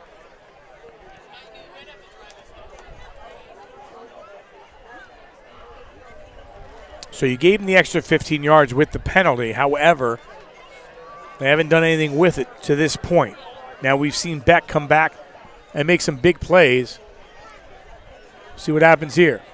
And the crowd very quiet. I know we're just starting the quarter, but they're very quiet.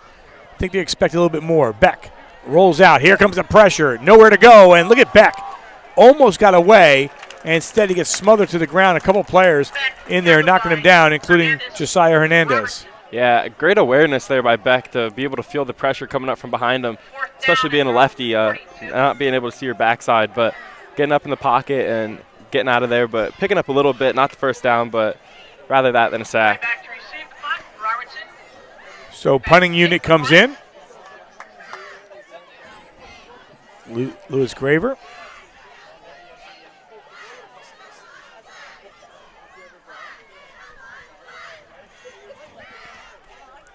And this one, depending on which way it rolls, they actually get a positive roll right around the 29-yard line. So the Panthers will come out for the first time in the third quarter. Looked like a knuckleball up in the air the way it went up there, but good, still good field position for Saucon Valley, and I wouldn't be surprised here for them to come out and take a shot right off the bat. I want to thank Bob Fry, the fine athletic director here, for everything that he does and having his hospitality. I tell you what, they put these new press tables out. I love them. We already broadcast it in the windstorm above the press box. Sometimes the press box gets really tight depending on, the media that's here. But these things are golden. I'm going to take these home or start carrying them around with us. I don't know what, Sean Riley's doing, our producer from the Sports Fan Base Network. He should be picking this up and taking it with us. Last football game I announced, I was crammed in a press box. So be outside, feel the breeze and everything. It feels nice to have these tables. I really like them. It feels nice and cool tonight, unless you're from Florida like my brother-in-law's here, who's frigid right now. David bringing it all in, but David's a little cold. He's looking for 95. Yeah, he is. Didn't get it. Good thing you brought him that sweatshirt. 84 on the run, 2nd and 6. Ball deep at 34. So a pickup of 4.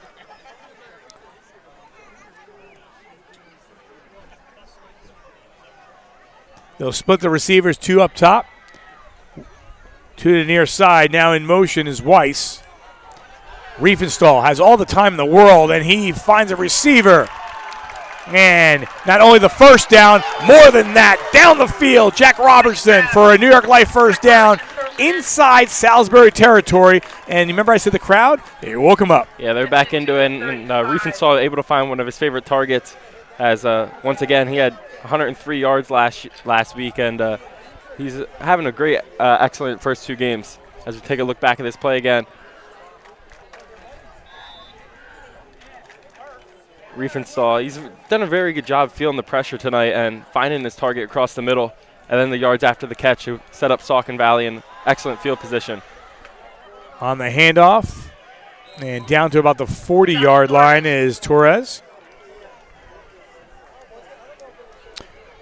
Oh, this is a tight game. Surprising many, I believe. Very strategic game, I'd say. Tackle number 54, Sam Krause. 5 on the run, spot at the 40. As we have a Falcon down on the ground.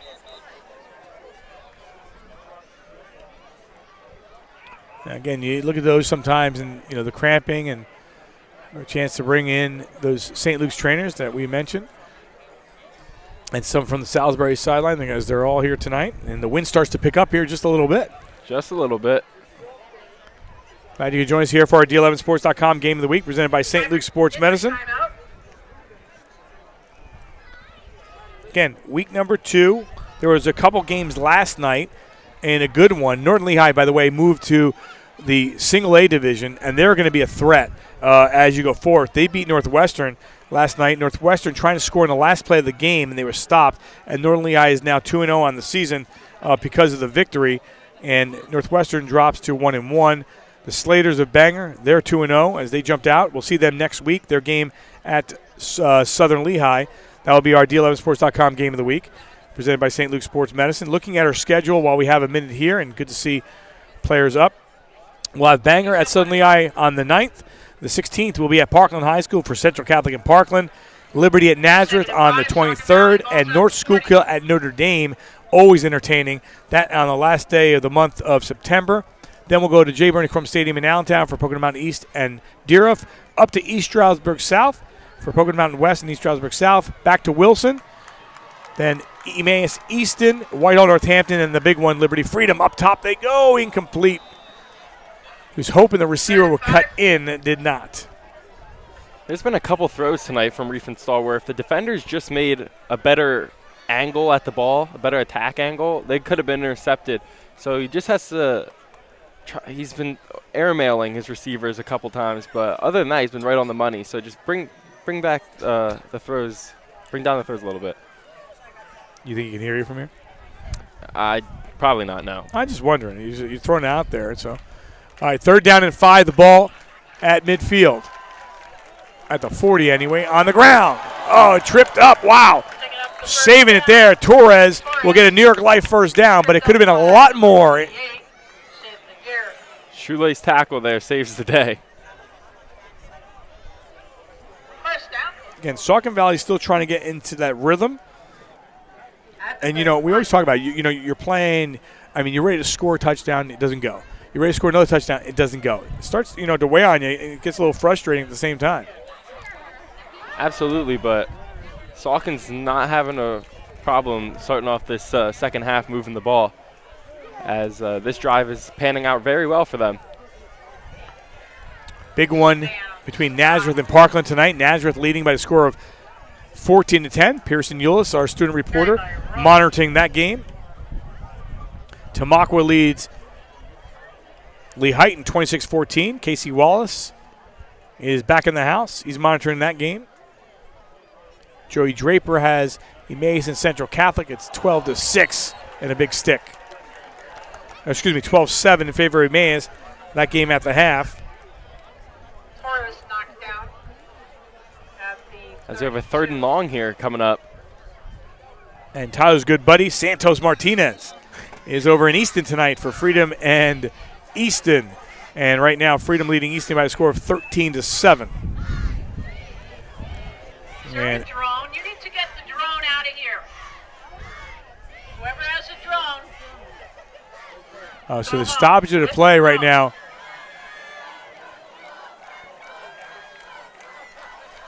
So let's say air horn. Andy Serko's frustrated with right now. There's a drone on the field. He's talking about safety, and he wants to bring his team in to the locker room. So they are going to exit because, again, drones are illegal and not allowed by PIAA rule, and both teams will now head into the locker room because of this. And they just want to make sure for the safety of the athletes, it may not last long. You don't know who's monitoring that drone. And they want to make sure that the teams are back with safety and where that drone's coming from. So they will go back into the locker room, and the referees will meet at midfield. Now, Gail has said if you have a drone, you need to let it go, and it cannot be here.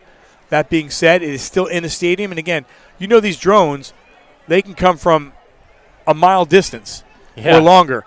And that being said, you don't know. And, Andy Serko wasted no time. And, again, now this is getting frustrating because it is something, and I agree with Coach Serko what he did because it is up right now. I'm watching it. So, man,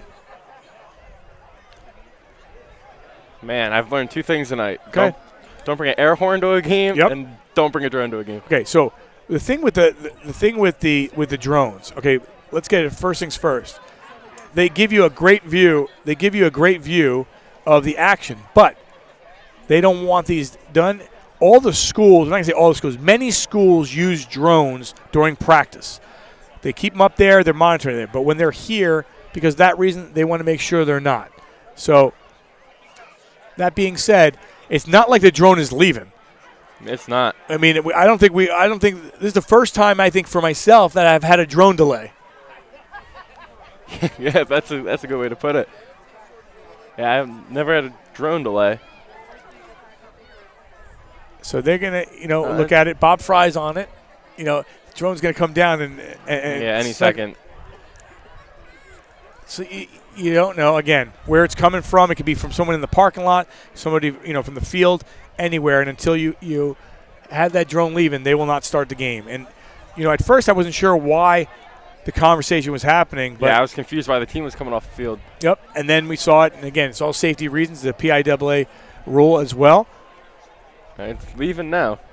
Well, you think it's leaving. We'll see. You never know. I mean, it's possible, again, depending on who's monitoring that next thing you know, he comes right back when they come back, the players come back. We're going to take a quick break. We'll monitor the drone and be back. It's 7-7 here in the third. Back after this, you're watching on D11Sports.com Game of the Week, presented by St. Luke Sports Medicine. At St. Luke's Orthopedic Care, you can trust us with your hands, feet, shoulders, hips, and knees. Because healthy bones and joints mean you can do more. You can trust us to recommend the right approach to care, including joint-sparing treatments and therapies. And when surgery is the only choice, we offer options to help you heal faster, including technology-assisted joint replacements and muscle-sparing hip surgery. St. Luke's, the orthopedic care you trust, now more than ever. St. Luke's knows that trust is the foundation of all relationships. It's earned over time. It's the type of relationship you should have with your healthcare team. While our healthcare needs are different, one thing is constant. St. Luke's is focused on building a lasting relationship with you, earning your trust and putting your well-being first. When it comes to great healthcare, trust is essential. St. Luke's, the care you trust, now more than ever. Do you suffer from nagging neck or back pain? The St. Luke's Comprehensive Spine Program can get you better, faster. We're easy to access and don't require a referral. We'll call you, discuss your symptoms, and put you on a path to healing with the most appropriate provider. Call 1-866-St. Luke's, option 6, or fill out the online form.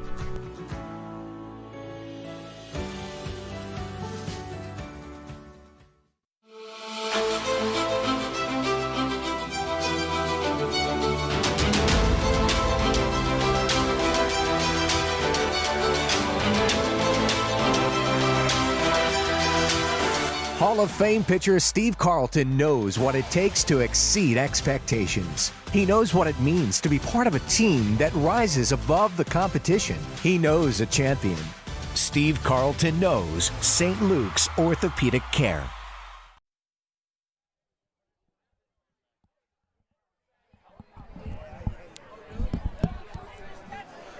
We're still waiting for both teams to make their way down the field. Bob Fry, the athletic director, going to be busy tonight. He's going to be staying with the officials, and they're going to verify that again for the safety of the fans, safety of the team, safety of the players. They're going to make sure that the game doesn't get underway until the drone is out of the area. Now, again, you and I were just talking. The drones, depending on what kind of drone it is, it can go 3 miles, 6 miles, 8 miles away. So it does not have to be here. That drone can be going here. It can go down to Palisades and Wilson. You know, it depends where it's at. So you don't know. Someone could be just sitting in their backyard and just let's go up there and let's do this, and you don't know where it's coming from, but they're gonna wait on it. And the thing is too is, and I'm going to say this now, which I don't like saying, but if they bring the players back out onto the field and that drone comes back, it's going to be another delay. Yeah. And they're going to hold off until they know or they figure out, where that's coming from. And I don't know if you can figure out where that's coming from. Yeah, my sister's boyfriend has a drone, and he flies that thing pretty far for a while too. So you never know, like, these things can come back instantly, and especially coming to this game, I never thought I'd see drone delay popped up on the screen. But I hope we can get back underway because this is a good football game. So now these teams are technically having like a second halftime break, I guess you could say. But and what that does also, hopefully not, is, hey, it's a cool night right now. It's a great night. You don't want to get cramping. You're going back in the locker room. You're sitting around again for another 15 minutes. The delay has been at least 7 minutes at least or so. And, you kind of wait for that. So, just kind of wait and see what happens. That's all. Right now, your first football game and your first, you've done basketball, you've done other sports, but your first football game and you get a drone.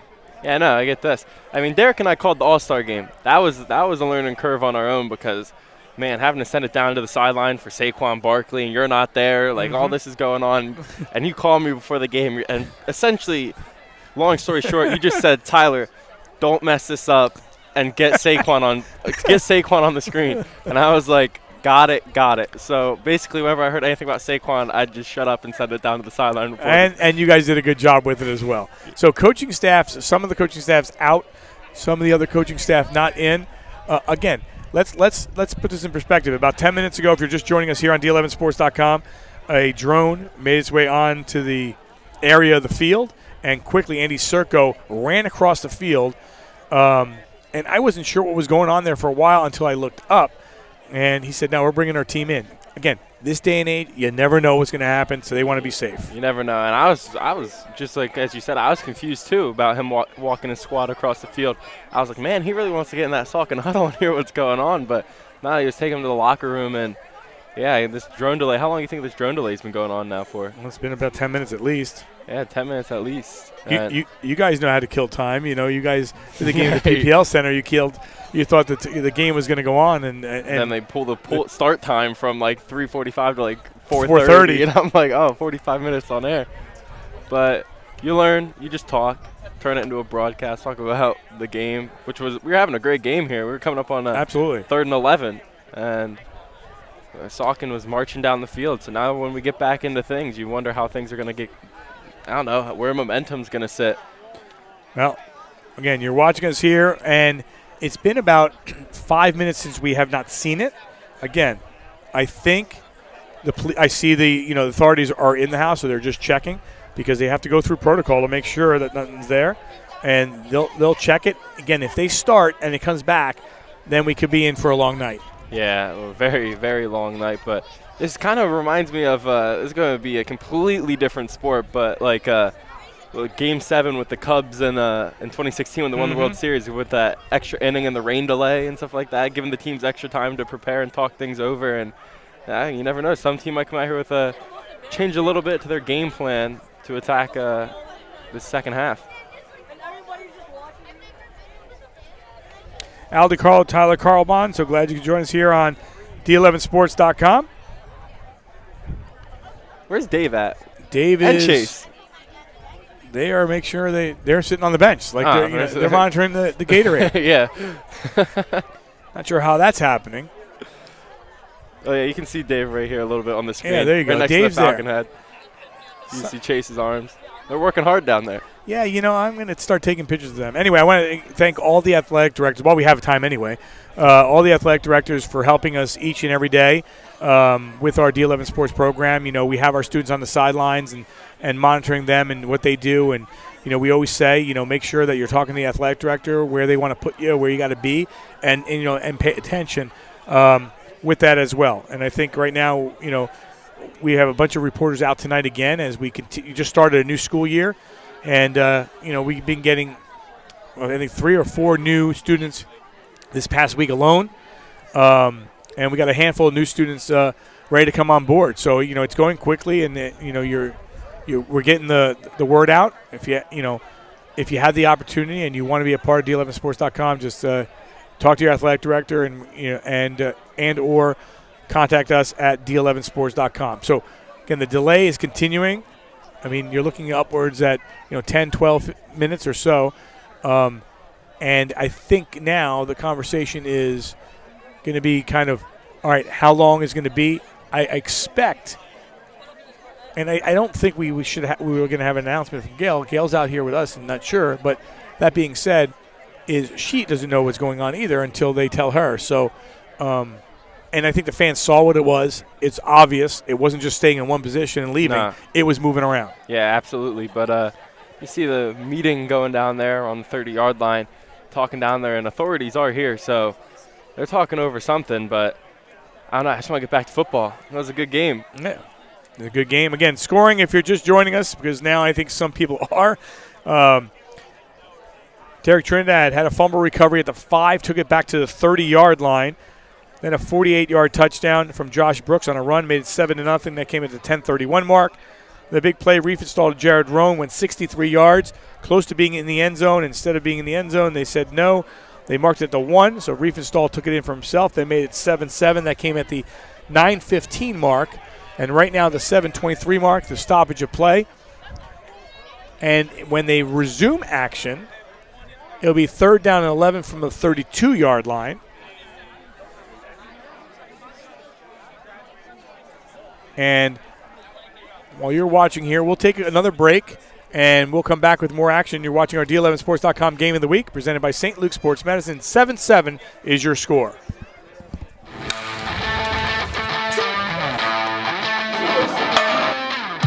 I believe that St. Luke's and our coaches are going to provide the safest and most comprehensive training environment that a student athlete would want.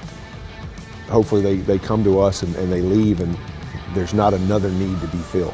Your daughter or son's team can come to us and we provide it all. On the ground, go! The team atmosphere and the team that we have put together of sport performance coaches and athletic trainers is why parents should choose St. Luke's University Health Network for their sport performance needs. There's not another orthopedic group, sports medicine group, healthcare system in the country that has high-level, degree certified, years of experience. Bench, hip thrust, or floor, we know what block A is, and then we get another group of 7. Certified athletic trainers and the performance coaches are assigned to schools, and they are there and they are getting the teams and doing team training around sports schedules and the student activity schedules. That's primarily where it's done. We also provide training here, like at this facility. We provide a comprehensive training program that is the most up-to-date training advancements. It's the safest it can be. We got our A-walks, remember, good. Not about gimmicks. Our guys are all educated and have the science behind what they're doing, a rhyme or reason to what they're doing. And we have leadership that will make sure that we're going to provide the best service there is. We actually care about your kids. Focusing on getting my butt back and my chest up. People don't know how to use this stuff. And so you need someone to teach them and to help them navigate it in a way that's going to be productive, that's not going to hurt them. They trust me to put together a workout, and they're always asking questions about it, which is great. You know, I wanted them to have that trust that, you know, I'm going to help them succeed on and off the court. Every coach, every parent, they want what's best for their student. Okay? They want what's going to help them be the best version of themselves. And so that's what we can provide. I don't think there's anything in this area that can rival it.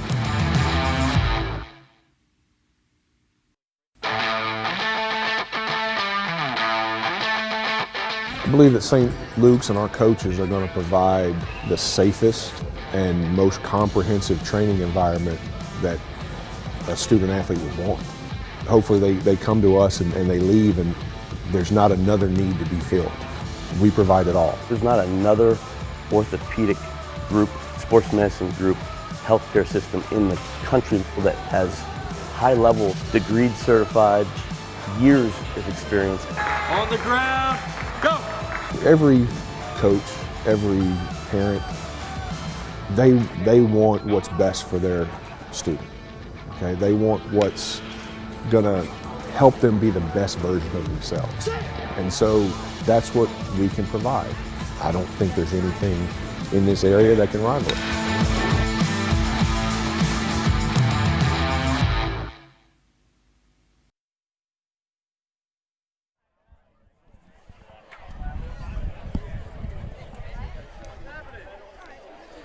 We're back here at Saucon Valley High School. If you're just joining us, we are in a delay. Yes, a drone delay. A drone came down and was kind of going up and down near Salisbury. You know, the players and kind of, you know, moving around a little bit. Andy Serco saw it right away. Bob Fry saw it right away, and you know, right away, Andy Serco said, you know, hey, I've seen enough, and he, you know, pulled his team off the field right away. Saucon Valley players followed. Since then, the officials have stayed onto the field, as you see them right now talking.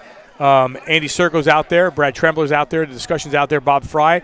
Police are here as well. It's kind of crazy when you see it because you never know what's going to happen. I didn't think a little drone would cause such a scene. Yeah, but. So it's like, you know, when you're watching it, you know, you're wondering what it was. But, again, with everything, you know, you never know what can possibly happen. Now, the drone has definitely left. Now, you know, do they come back around? Do they not? Then you get into the question of, you know, where do you go from here? I believe they're just going to monitor it here a little longer. They're going to make a decision, and they're going to start the game again, I think. Again, this is me speculating. We hope. But yeah, and they're going to start again. Now, if it does not, if it comes back, then I don't know if they restart the game. Yeah. I think they may have to push it to tomorrow. Again, it was all speculatory on my part. Is that a word, speculatory? Look that up. I probably can't even spell that for you. Neither can I, so it must not be a word. But in the meantime, you know, we're just waiting and assessing and just seeing, you know, kind of what they're doing because the bottom line is there's a lot of fans here, but it was more going – the drone was more going down to the field. Yes. It wasn't like it was just okay and gone. The PA announcer, you know, Gail had said if you have a drone leaving – again, I don't think the drone was coming from in here. Yeah. It was coming from outside, I would imagine. Absolutely. I don't know. Just as an athlete, I don't know how I'd go back out in the field. And not only that, though, but the hardest part is going to be able to get the fans back involved. Because once you lose the fans, you lose, feels like everything. The fans are probably the most important part. So trying to get them back into it and trying to get your team back into it. The next couple minutes of this ball game, if we start back up, it's going to be a little slow and lethargic. But well, the question is when they come back out, they may also give them a 3-minute warning. A 3-minute warm-up to get them ready. So now it looks like there's some more movement here. Anytime you see the trainers moving, you know, then you think something's going to happen. So you see coaches are going back into the locker room. And Bob Fry is looking into it.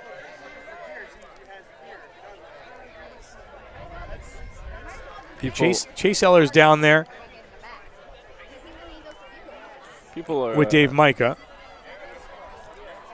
People are getting a little antsy here. Well, because what they're seeing is coaches going back towards the locker room area, but coaches are still out on the field right now. They're just talking and seeing what they're going to do.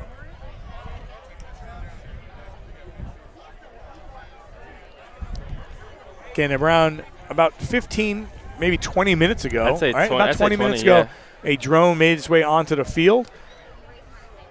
It kind of went in front of the players and just hovered there for a little bit. Andy Serco from Salisbury, the head coach, quickly wanted to get his team off the field. Saucon Valley followed. They've been in the locker room since.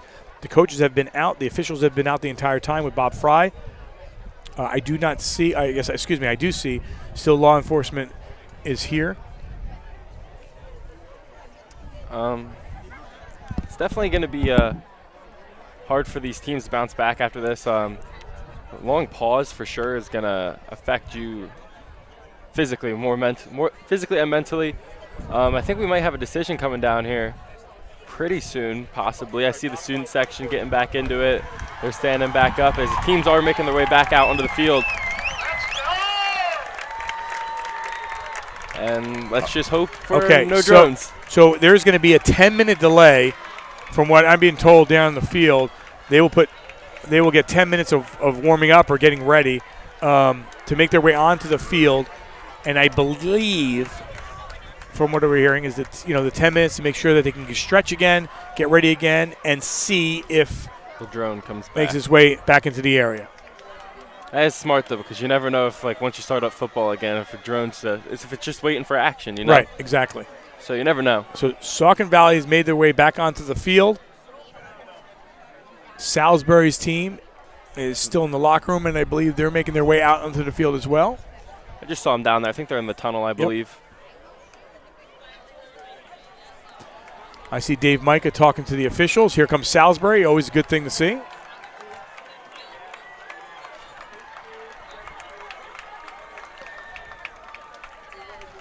Again, first time seeing anything like this. Hopefully it's the last time you see anything like this. I didn't see, when I left my house, I didn't see drones in the forecast. So they take great quality pictures, great video. Yeah, but they just do. you can't, when they're not allowed, they're not allowed. You're absolutely right. Those things are pretty cool, but I'm not sure if they're really good for anything besides the pictures.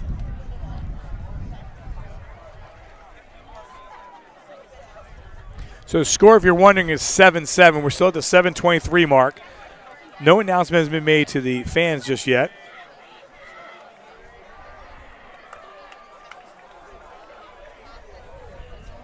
But obviously, when you got to stretch and warm up, that's exactly what they do. St. Luke's is the region's largest sports medicine provider, covering more than 200,000 student enrollment and 40,000 student athletes in Pennsylvania and New Jersey, covering 8 counties and providing the most comprehensive and advanced treatment for athletic injuries. St. Luke's offers athletic training, orthopedic care, physical therapy, and concussion management, plus sports performance training for individual athletes and teams. During these extraordinary times, you can trust St. Luke's Sports Medicine to provide extraordinary care. Both teams are, I think, say 8 more minutes to get warmed up here. And it's big. When we get back into action, it's going to be huge. 3rd and 11, game's tied up as Saucon's going to be having the possession.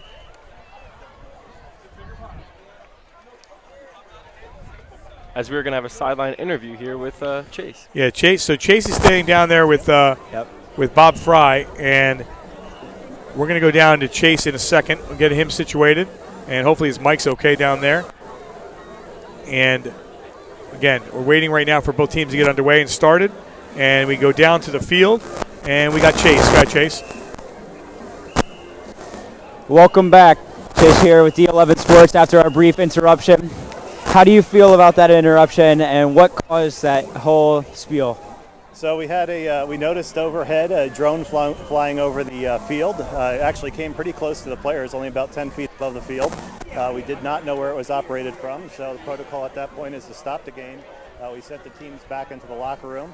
It did come back a few times, but we were able to send patrols and our law enforcement out.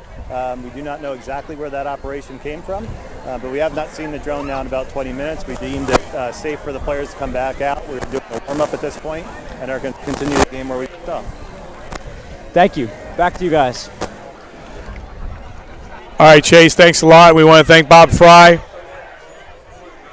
as well, for taking a second there. And you had a little audio glitch there, but you get the point. Obviously, safety protocol, and Bob Fry knew right away. Law enforcement and everybody else making sure that everything's clear. They give the go-ahead. Again, now that everyone knows what's going on, now you guys get the team ready. And it'll be a 3rd down and 11 from the 32 once they get started, which seems like it was like 4 hours ago. Yeah, I'm not even sure if the teams know what's going on, but getting back out there 3rd and 11, and it's a big 3rd down and 11 too. They're right on the 32-yard line, and Saucon's in Salisbury territory, so both teams are going to have to come out and ready to duel it out. Tonight's game brought to you by the Cliff Lewis Experience at Caldwell Banker Hearthside, ranked as the #1 real estate team in Pennsylvania and #2 nationwide. The Cliff Lewis Experience can help you with all your real estate needs, serving the Lehigh Valley, Berks, Bucks, and Montgomery counties. Visit their website at clifflewisrealtor.com or call 610-936-9960 to speak with an agent today. Tonight's game also brought to you by New York Life. For over 175 years, New York Life has been helping families and businesses with their life, disability, and long-term care planning needs. Whether you have a current coverage in place or in need of reviewing your options, please contact their office in Allentown to find the right plan to fit your needs. Call New York Life at 610-616-4430. If you're a student from any District 11 school interested in broadcasting, journalism, photography, check out d11sports.com. Follow your dream, get close to the action, and take part in our student internship program. For more information, contact your athletic director, reach out to myself or Dave at d11sports.com. Maybe Tyler taking over here in a second. I still have that water if you need it. I'm going to be getting that water in a minute as well, making sure that we have it. I got half those memorized anyways. So you do, so you're good to go. Yeah, just give me the tap in. So teams are winding down. Great job down the field, by the way, by Dave Micah and Chase Eller to monitor it and give us the feel of what was going on down there, so we have a better understanding on when the game's starting. And that's where we are right now. D11 Sports thanks Michael R. Glovis, financial advisor at Morgan Stanley in Easton, for his sponsorship of the Game of the Week. For all your investment needs, call Michael R. Glovis at 610-559-6380, located at 101 Larry Holmes Drive, Suite 301 in Easton, PA. Morgan Stanley, Smith Barney, LLC, member SIPC. So we are in week number 2 of high school football. And if you're wondering, since we do have a delay, might as well throw a bunch of stuff out there. The way the brackets are set up when it comes to districts this year are a little bit different. Number 1, single A schools, the top 4 advance. In that single A, the one team that jumps out at you right away is Northern Lehigh. They dropped from 2A to 1A, and they're going to be a threat. They beat Northwestern last night in their game. They're 2-0 on the season. In in 2A, top 4 also advance. Those teams. Caddy's in there, Executive, Palisades, Panther Valley, Penn Argyl, Salisbury, Schuylkill Haven, Shenandoah, and Williams Valley, top 4. Top 8 in 3A, and things change there because Northwestern drops from 4A to 3A. Loaded in the top 8. Thorpe, Lehighton, North Schuylkill, Northwestern, Notre Dame, Palmerton, Pine Grove, Saucon Valley, Tamaqua, and Wilson. 2 of those 10 teams will be out. 8 of those 10 teams will be in. Top 4 in the 4A classification. It'll be Central, Bangor, who's 2-0 already. Bethlehem Catholic, Blue Mountain, East Stroudsburg North moves down, and Pottsville. Top 4 in the 5A. Bunch of changes there. As moving down is East, West, Pleasant Valley. East Stroudsburg South is still there. Southern Lehigh still there. Whitehall still there. And in the 6A classification, and we get a roar from the crowd, the top 8, and now it becomes a sub-regional because it added Wilkes-Barre, Williamsport, and Hazleton. You also have Deerhoff, Easton, Emmaus, Freedom, Liberty, Nazareth, Northampton, Parkland, Stroudsburg, and Allen top 8 make it out of the 13 there. You got all that? What you just said sounded like Hebrew to me. Like it just kept going. It just never ended. A lot of changes too. All right, back to action, folks. After about a 30-minute delay, maybe even longer than that. 3rd down and 11, the ball at the 32. Tied 7-7, 7:23 on the clock. Our first play. You get it from the official. Mahaffey has it now. And we are back underway after a 30-minute delay. Mahaffey looking to throw. And that one's intercepted. First play thrown, the INT, and the Falcons come up with a huge play. Wow. Reefin saw me the bad. I said Mahaffey? You were saying Mahaffey. Man, I was like, what are you? Where am I going? I was like, I was back last year. That's why you're looking at me. Look at this problem. I was like, no, but Mahaffey is on the sideline. I will give you that. But all right. Reefin saw just Sorry, a bad. Riefenstahl. I apologize, Travis. I apologize. With just a bad read there, looking back across his body, but right to the defender, it felt like. Earlier he was airmailing his receivers. Now he underthrew him. But now Salisbury gets possession and hopefully trying to take the lead here. All right, it was Riefenstahl. Riefenstahl, yeah. Surprised his dad didn't come home and tap me out from over here, you know. All right, so new life here, a new beginning for Salisbury and Andy Serco as the wind picks up here, and that can become a factor as it's really moving a little bit different than it was earlier, tonight. It is. The gusts did pick up, and I'm making sure everything's held down up here. Nothing's blown away. So, again, Chase talked to Coach Trembler at the half. Not happy. Not happy at all. Then on the kickoff, they get a penalty 15 yards. They get the ball back immediately when that happens. Drone. Saucon Valley's offense has not been on the field in about almost 1 hour, right? Yeah. Just for that one play. Here comes the pressure. And wrapping them up. Coming right down on Sheasley on the tackle. Yeah, Sheasley coming right down on Beck's blind side, and he was getting right there, and it felt like a second he was already in the backfield. As you were saying earlier, Saucon, they just can't catch a break, it feels like, in the past hour, or hour and a half, it feels like. But no, they just can't catch a break, and momentum right now isn't on their side, but having home field advantage in this packed crowd in the student section, it's not hard to get it right back. Big play right here. 3rd down and 12. The ball at the 45-yard line. Salisbury looking for some offense here.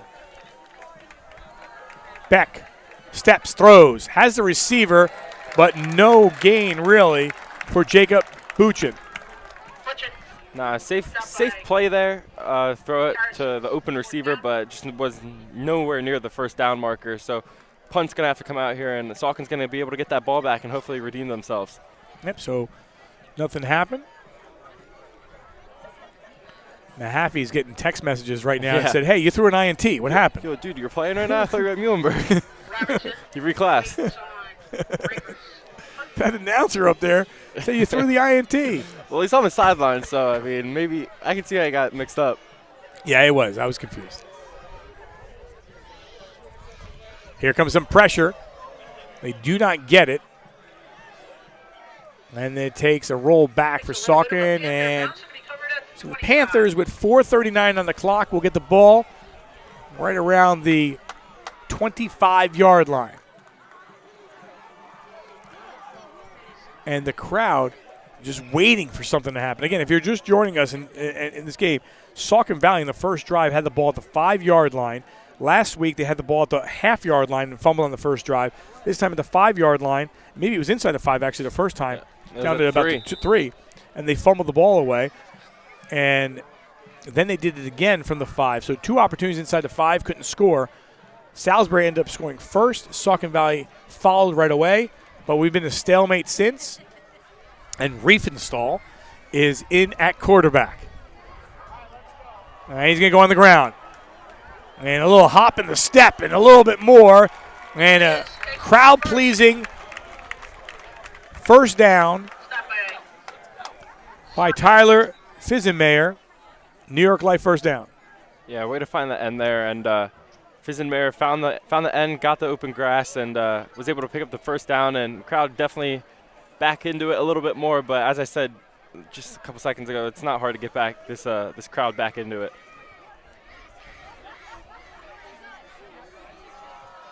Trying to find the seam through the middle. There's a flag. Now, I don't want to give the whammy out here. I don't want to give a jinx, but we have seen limited penalties to this point. I hope it stays that way. Yeah, there were I think before this one, it was only like 1 or 2. But last time, for both these teams last game, penalties were a big factor for them.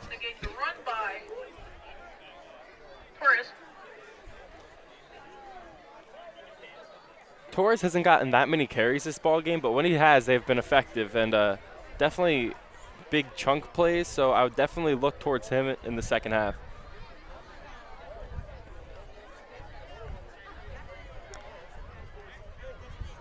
So we are down to about 4 minutes on the clock. And the ball will be marked at around the 29-yard line.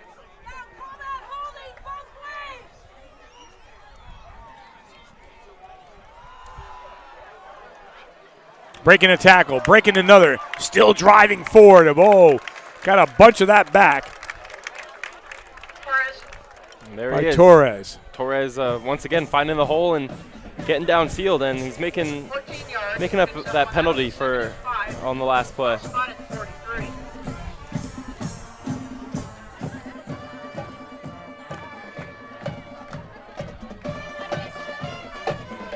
Manageable opportunity here, second down and 5. And a New York Life first down.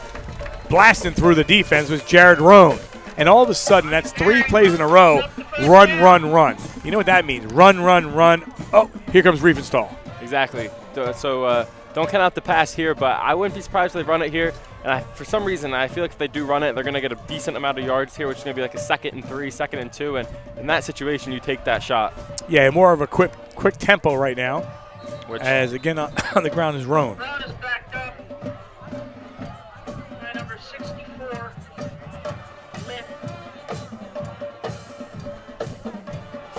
Pickup of nothing. 2nd and 10. 2:45 on the clock here in the third quarter.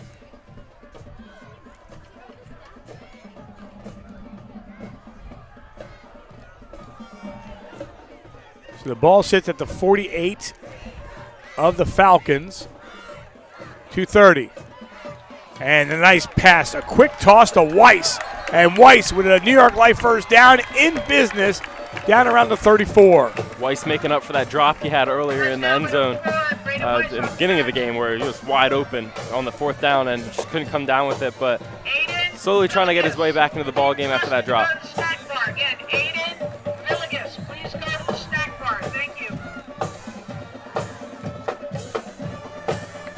Riefenstahl finds it. Boom, Weiss wide open, had plenty of room around him, and got a good pickup yards after the catch.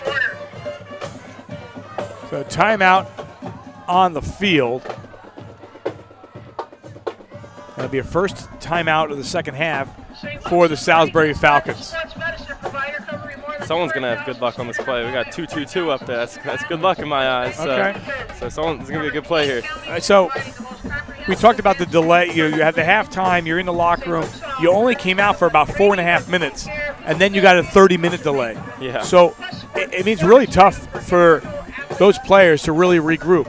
We're starting to see it by Saucon a little bit more right now, and I think it's the team that may win tonight. I'm not sure about it. Is the team that can start getting that momentum? Yeah, exactly. We saw it firsthand with Riefenstahl. I mean, he threw the pick, but he's out here on this drive bouncing back pretty well, finding his receivers and moving the ball down the field. So, but it's all mental. That one was more mental to break because you just couldn't let yourself get down, but they're showing it how to bounce back. Parkland trailing Nazareth by a score of 28-10. And on the handoff, just busting through the defense. A lot of white jerseys, but still on his feet, moving his way through, is Fizenmayer. Got a man down inside the 35. There's a player went down at the end of the play. It's a Salisbury Falcon. So St. Luke's trainers will make their way out there to assess. And the stoppage comes with about 2 minutes on the clock here in the third quarter in a 7-7 tie. Glad you could join us here on D11Sports.com Game of the Week, presented by St. Luke's Sports Medicine. Al DeCarlo, Tyler Carlbon. I want to thank Sophie Engelhart, one of our D11 Sports student reporters, make her appearance at the half. Constantine Donahue is out of town. Wish him the best. And, I think, Dave down there with Chase Eller, and Chase is just really, getting his feet wet and doing a good job and really learning it right away. I wouldn't even say getting your feet wet. He's learning. He's learning quite well. I think right now he's just looking at the water, thinking about putting his feet in. But I'm happy for him. I knew Chase when he was a little freshman, and seeing him get into this, because I didn't realize he wanted to do sports broadcasting. But actually hearing it from him telling me that he wanted to do this, it's kind of cool seeing him chase his dreams. I don't know. I just like watching people do what they love. Well, that's great. Are you doing what you love? Yeah, absolutely. Okay. This is it.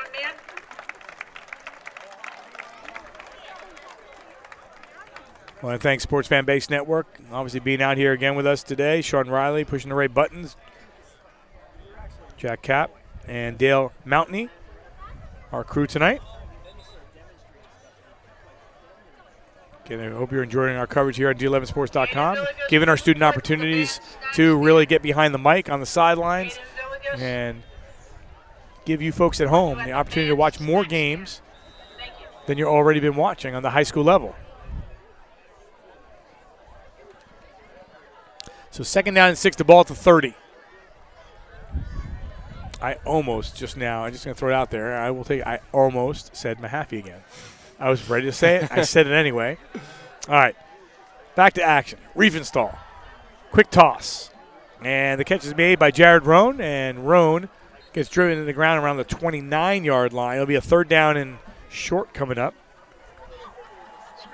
Now this is big for Salisbury. 3rd and 6. You just want to stop them. Just have a stop. And because they've been moving the ball down the field pretty easily, and you just want to have a stop here.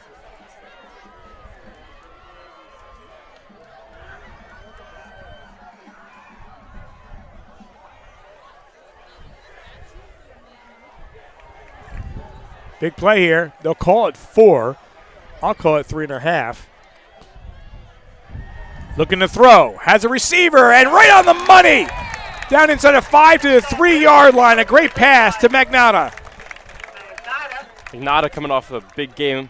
3 touchdowns last week against Notre Dame. And here's Saucon inside the 5-yard line. You may think you're right there, but you're not. Saucon has turned the ball twice over inside the 5. Yeah, indeed. They'll call it the 2, and they'll spread it out.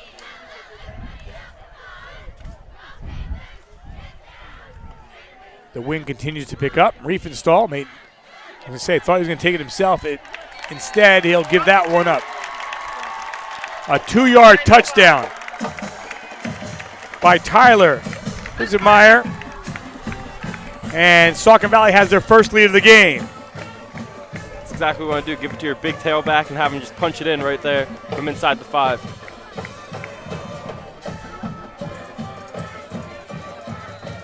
Stalemate is no more.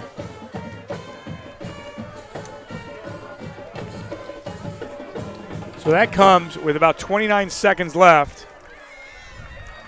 The extra point is up and good, and the Panthers wake up the crowd. 14-7. All right, let's take a look first. Riefenstahl going up top. Yeah, he just drops back, and his receiver just finding that little bit of open field that he had, and Riefenstahl just laying it right in there, and then the next play just punching it in.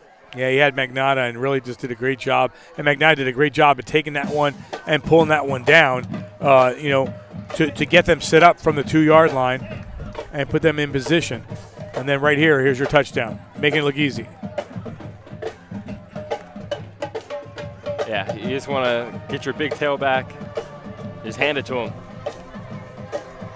and just have him punch it in right there. Pete Carroll should take notes.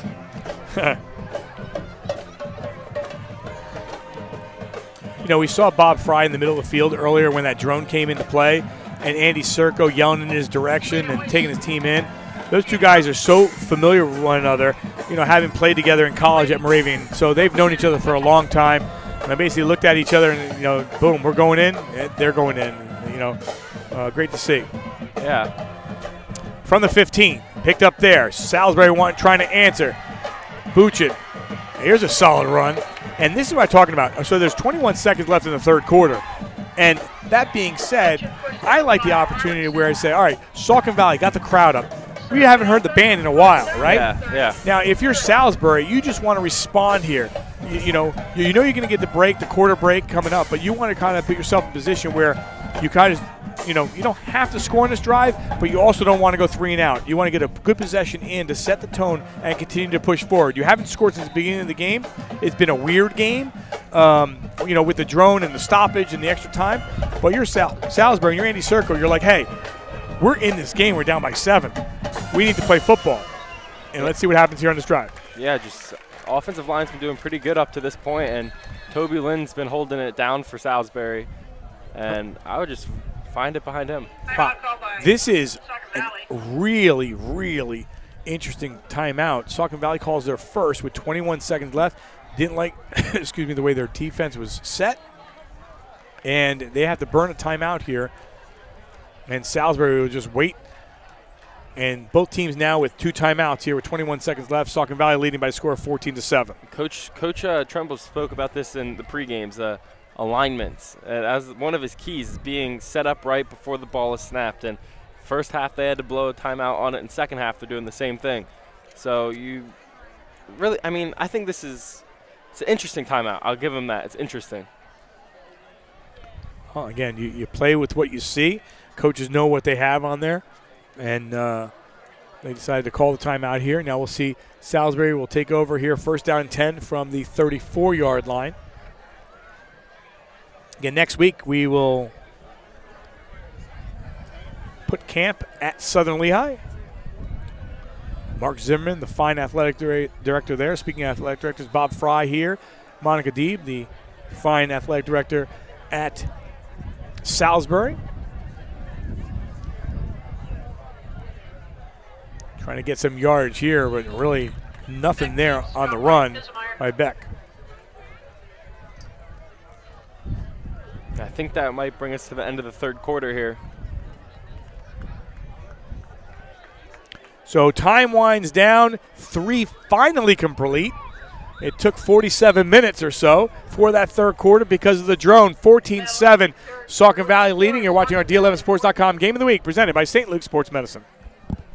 Interested in a medical career? Consider St. Luke's if you want to be a doctor or a nurse. Based in Bethlehem, Pennsylvania, we are the area's only 4-year medical school and the largest provider of medical residencies and fellowships, and the country's longest-running school of nursing. Train at an organization that is nationally recognized in education, patient care, and quality. See why we are ranked the nation's #1 teaching hospital. Where you train matters. The best doctors and nurses train at the best hospitals. St. Luke's University Health Network. Do you suffer from nagging neck or back pain? The St. Luke's Comprehensive Spine Program can get you better, faster. We're easy to access and don't require a referral. We'll call you, discuss your symptoms, and put you on a path to healing with the most appropriate provider. Call 1-866-ST. Luke's, option 6, or fill out the online form.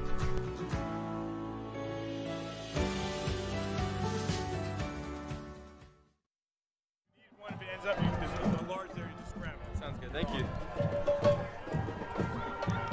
We are back, 3 in the books, 1 to go. And Sweet Caroline is in the house. I'm up. All right, 14-7. Second down and 9, 35 seconds left. The Salisbury Falcons try to get things going here. Pushing through, not much there by Josh Brooks. Yeah, pick up a 3.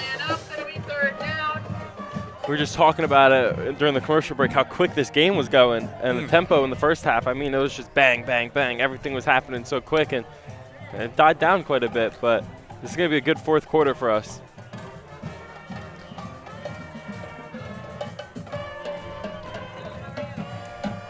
Third down and 7. for the Falcons. I thought Saucon Valley had 12 players on the field. They do not. I had to take the extra take. Beck pushes forward, dives through, moves the chain for a New York Life first down. That's going to be close. Officials are looking at it. They might not give it to him. I'm giving it to him. I have a good eye on this one. Wow. They are going to walk the chains over here. All right. Might not be a New York Life first down. Hey, you may have to save this one. So we will get another stoppage here for the chain crew to come across the field right in front of Saucon Valley. For how much I love sports, I never liked the chains coming out into the field because, like, one guy could just make a small little step to the right, step to the left, and it's not supposed to make a step to the right, step to the left. That's why they get paid the big bucks. Like, you never know. Here we go. They're pushing the players back. See, no stepping to the right, stepping to the left. See, this is it. This is going to be really close. Now, we won't get a good look at it, I don't think, because the players are right in front of us. Oh, the handoff. Handoff could have just done something there. See, you're assessing. This is, by the way, right in front of the coach. So we'll see. And you'll hear it from the crowd. I thought he had it. But now. Pulls a quarter out. Oh, yeah, he's got it. Hey, I told you it was a New York Life first down. New York Life first down. I never thought it wasn't. Yeah. No, I saw it right from the beginning. First down. So the first down comes.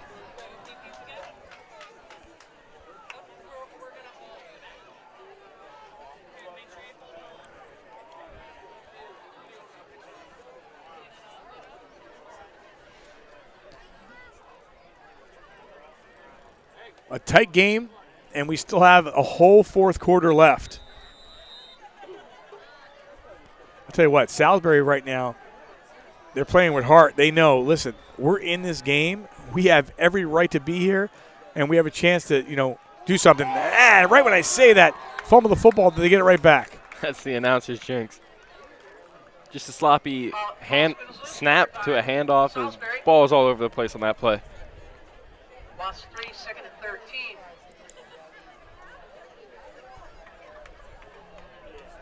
They'll move that one back to the 41-yard line.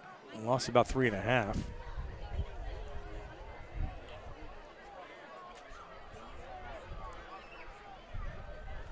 In Saucon Valley, first two possessions, am I correct? It was first two possessions that they had inside the 5. The 5, yeah. Could not convert. Salisbury scored first. Saucon Valley followed. And Saucon Valley just scored recently to take their first lead of the game. And the ball down on the ground again. Covered by Salisbury. It'll be third down. George Spann.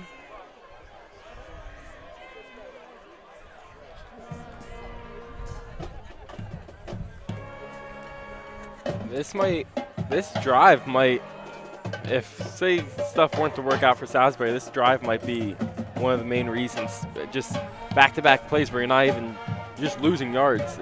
You're not gaining nothing. You're just wasting downs.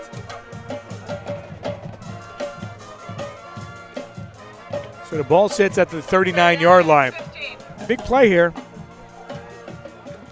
After two quick fumbles, third down and 15. Motion goes to the far side. They got three receivers. Beck, here comes the pressure, and nowhere to go for Beck. He tried to release it. Now they go for the football. And Saucon Valley's defense all fired up. That pocket just collapsed on him. He had no time to really read anything, no time to find a receiver downfield. They were just there. As we take a look at this. Yeah, rushing a corner off the edge. You're just disaster waiting for happening there for Salisbury. So 4th down and 20. Graver comes in to punt. That one skips through. Here comes the pressure. That one blocked. And it's picked up. The block by Josiah Hernandez. And it was picked up by Jared Roan, and Saucon Valley in business.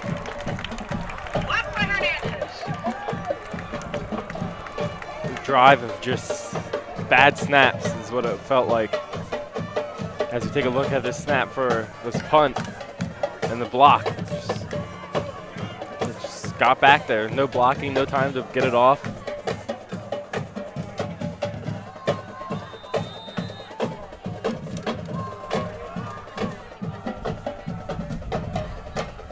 So Josiah Hernandez right now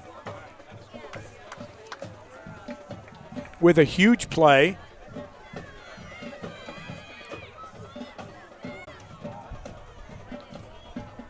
Now and it comes at the 8:16 mark. Excuse me. I wouldn't be surprised if Saucon just pounds the rock on this drive as he drops back for a pass as I say that. Was this a delay of game?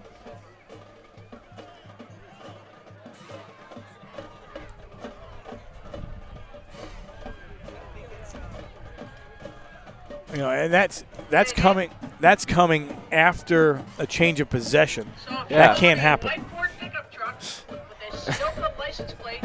That's tough there. So that moves the ball back to the 25, and now 1st and 15.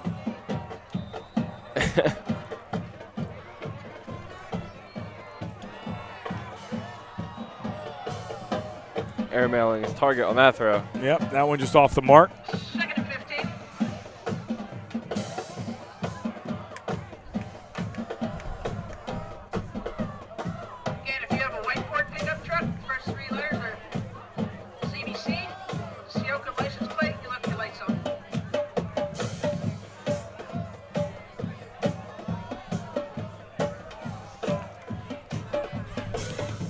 Second down and 15 from the 25. Riefenstahl will hand that one off on the ground. Picked up there by Josiah Torres. And Torres finds a little opening, and Torres still on his feet.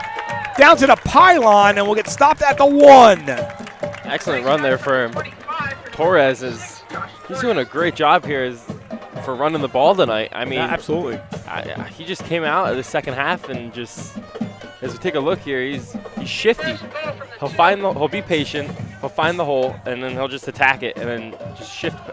His jukes are so smooth, it looks like. And then once again, he gets him inside the 5-yard line.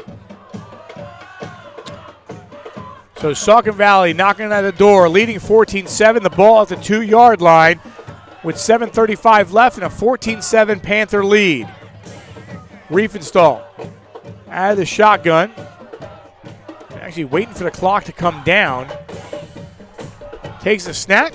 On the ground they go, and diving forward.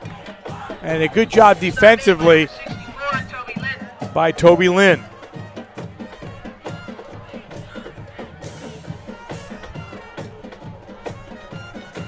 You're the Panthers. You put one in here, and all of a sudden you really have Salisbury back against the wall. Yes, absolutely. And as I think Saucon just brought in their power set, I guess you could say, brought in the big bodies and really punching in the end zone here. Fizenmayer might get the handoff here. Snap taken. Push it. Power. Down to the 1. Thought he had it. Gets bounced out of the end zone. Fizenmayer could not punch it through. Now 3rd and 1. Saucon was in this situation earlier, and they didn't get the 3rd down conversion. It came down to 4th down, and the wide receiver dropped a wide open pass. So I wouldn't count Salisbury out in this situation. Yeah, Riefenstahl is not under center, so. But he gives it up. And the spin in for the touchdown. However, there is a flag on the play.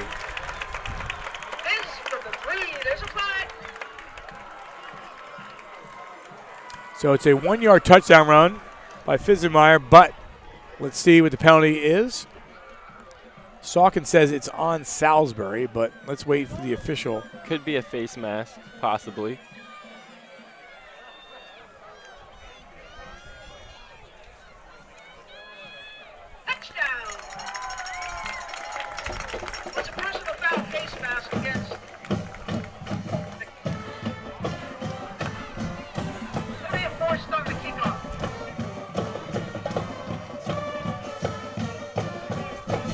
So Josiah Hernandez comes up with a block punt, and that leads to a 1-yard touchdown by Tyler Fisenmeyer. As we have a fake here. Riefenstahl drops back, throws into the end zone.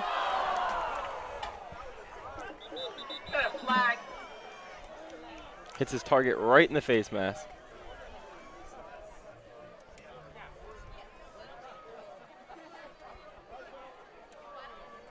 An eligible man downfield decline. Score Saucon Valley 20. So 20-7 is your score in favor of Saucon Valley. Let's take a look. Yeah, Riefenstahl just hands out to Fisenmeyer, who has just been the tank for them in the red zone, punching in for a second touchdown. Well, now with only 6 minutes on the clock, obviously the big difference is, you're Salisbury, you need to score here. Yes, you absolutely have to. Now it's a must, or the game, is gonna get away from you quick, because even though you have 2 timeouts left, you really want to, punch one in here and add up. So Fisenmeyer all of a sudden has 2 touchdowns, one with 29 seconds left in the third quarter, and then now with 6:03 left in the fourth quarter. Yeah, and also with Salisbury, their drives have been long. They haven't been quick bang type drives. They've been, all right, let's take our time, work down the field, drain out Saucon, but they have to really score on this drive, because as you just said, this game could get away from them.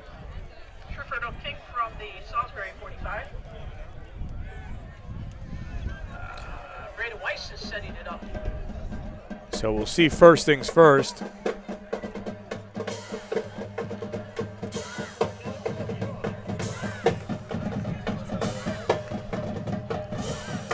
Weiss has it on the tee.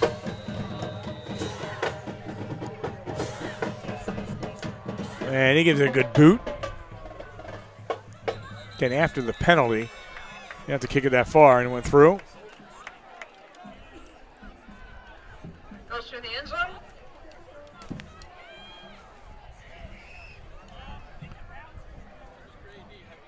Come out to the 20.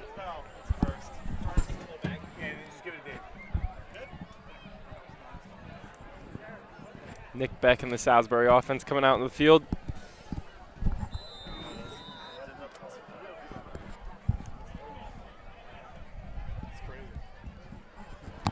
So 20-7 is your score with 6:03 on the clock. Salisbury in much need here to punch it in. First down 10, the ball to 20. Looking to throw, nothing there. Has some space and some running room, and the first down and more. Still on his feet, and a huge run all the way up towards midfield. A New York Life first down. That's exactly what Salisbury needed, especially in this situation. Just doesn't matter how you do it, just get the ball downfield and get your offense in a better situation than it just was in. That was monstrous. Huge run. Absolutely is. Beck just drops back.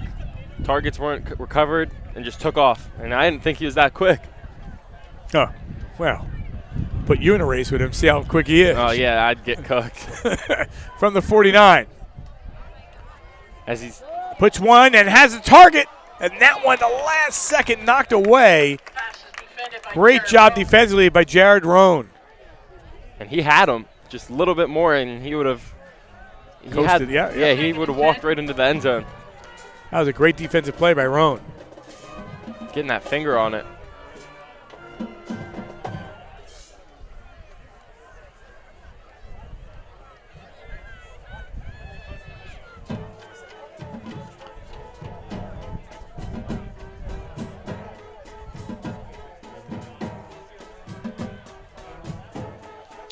.5:25 on the clock. Second down and 10 from the 49. And I want to thank Bob Fry for his hospitality tonight. Boy, it's a great night to be outdoors. And great night for football. It's always a great night for football. That ball tipped in the air, and the old lineman with the reception. He'll take it. Coming down, showing coach, I got hands, is Mander Leonard. Put that in the stat line. Now he's going to go over to his line and says, I got one on you guys. All me. Walks up to the receiver. See, guys, it's not that hard to catch a football. He'll watch that for a while. Said, I should be a wide receiver. I don't know what I'm doing here in the line. Yeah, put him in tight end at the goal line.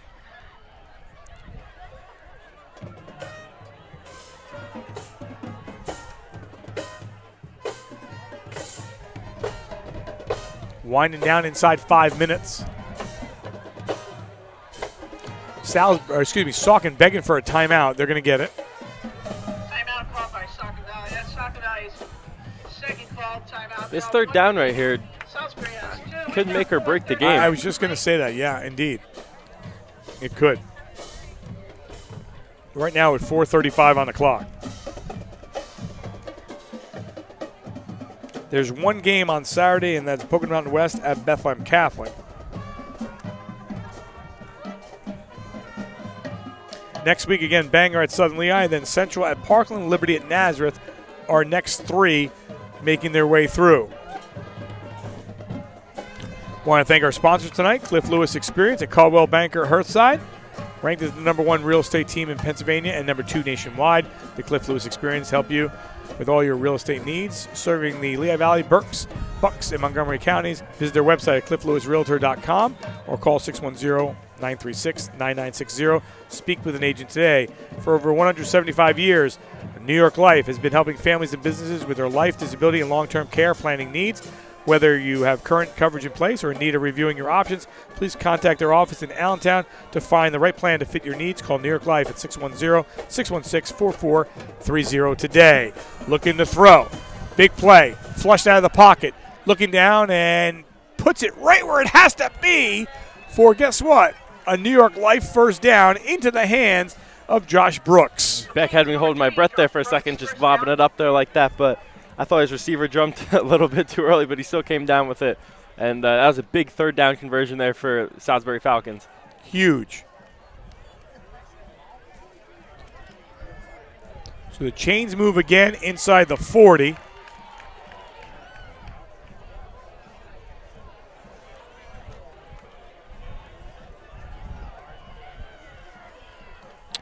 Man in motion.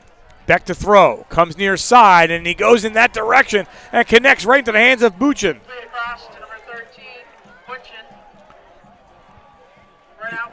And another New York Life first down. Salisbury in sync. It's a good drive going, but with 3:55 on the clock, it's going to be close. Yeah, and he got the chain. The timeout, the ball out of bounds to stop the clock as well. Yeah, that was huge. Good time management there. Lucas Graver up top with Jacob Buchan. 2 receivers also lined up to the near side for Nick Beck. Beck high snap, quick toss. Again, they're going to play. Ooh, I thought he should have went out of bounds. Does not. Another reception made. Another big play there by this time Jacob Gibbons. And he'll pick up about 9. So hurry up.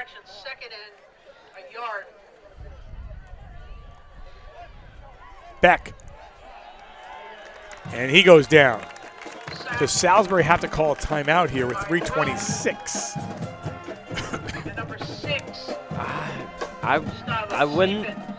I'd save him, but they will call a timeout. Yeah. You just got sacked. Your quarterback is just getting back up, and then you got to call a play in. So they call a timeout with 3:18 on the clock. Again, 4th down. They're going to go for 2 plays here. They got to try to get that first down. Absolutely, but the thing is if you're going to call a timeout, call it as soon as your quarterback hits the ground. Don't let it sit around and wait for your offense to basically be set up to then call it. I want to thank Andy Serco, the Salisbury head coach, and Brad Trembler, Saucon Valley, both athletic directors, Monica Deeb of Salisbury, and Bob Fry for Saucon Valley for getting us all the information they need. And obviously, for us, we're still got to pick up that player of the game, and, that's still out in the open. Yeah, that's another hard part of this business.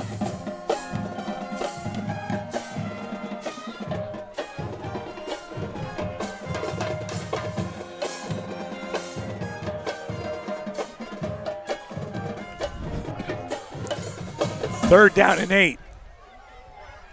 And that one got tipped. Great job defensively by Brett Sheasley. He had the receiver there too for a little bit of yards after a catch. But 4th and 8. This is the game, really. Is the game, yeah.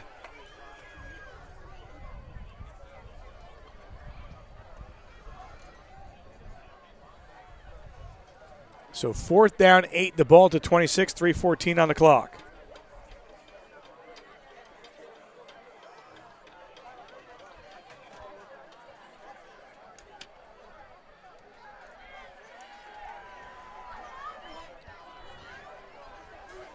They'll line up 5 receivers, 3 far side, 2 to near side. Beck looking to throw. Here comes the pressure again. Beck middle part of the field, and that one incomplete. So Saucon Valley will get the football back and try to run it out, with 3 minutes left. Absolutely. That's exactly what you got to do. Saucon Valley will take over on downs with 3:09 to play. Drone 26.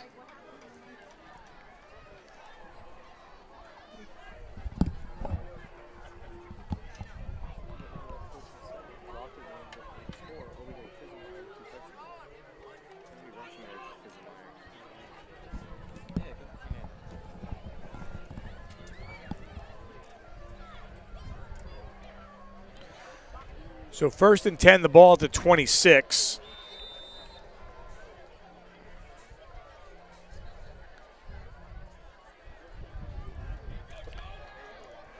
On the ground, Riefenstahl.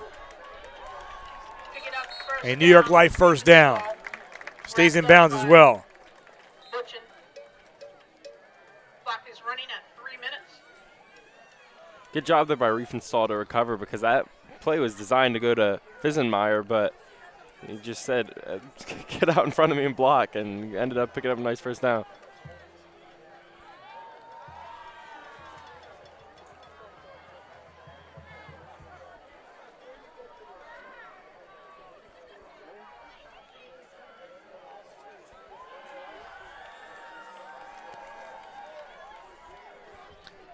.230 left.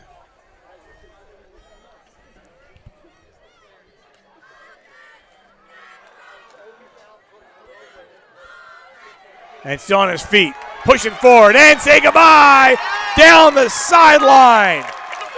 57 yards for the touchdown, Fisenmeyer. Excellent job there by Fisenmeyer, just simply not going down. He's finding holes and just finding any way to get to that end zone, and he does. He bounces to the outside and does a great job there taking it to the crib and basically putting the exclamation mark on this ball game.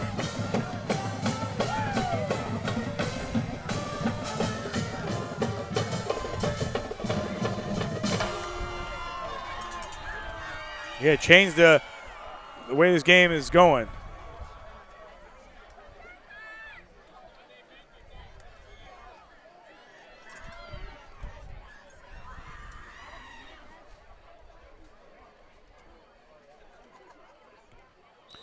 Extra point.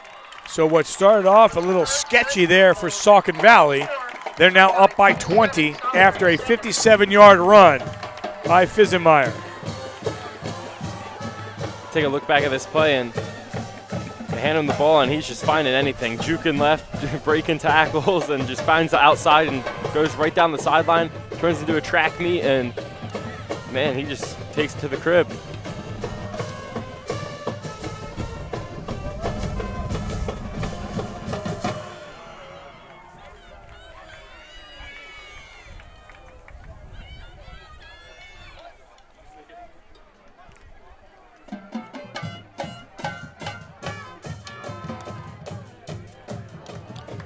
So down to 2:11.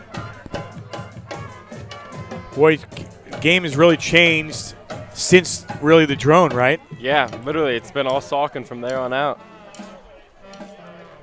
But it didn't start that way. There was a quick interception, and then after that was changed. It did not start that way. So definitely this is a what-if game for Salisbury. Like, I know they're going to look back at the end of the year and look at this game on their schedule and be like, what if the drone didn't show up? But no, so it was a good game still by Salisbury, and Yeah, I think it was just better after having a stall like that. I think Saucon just performed better after it.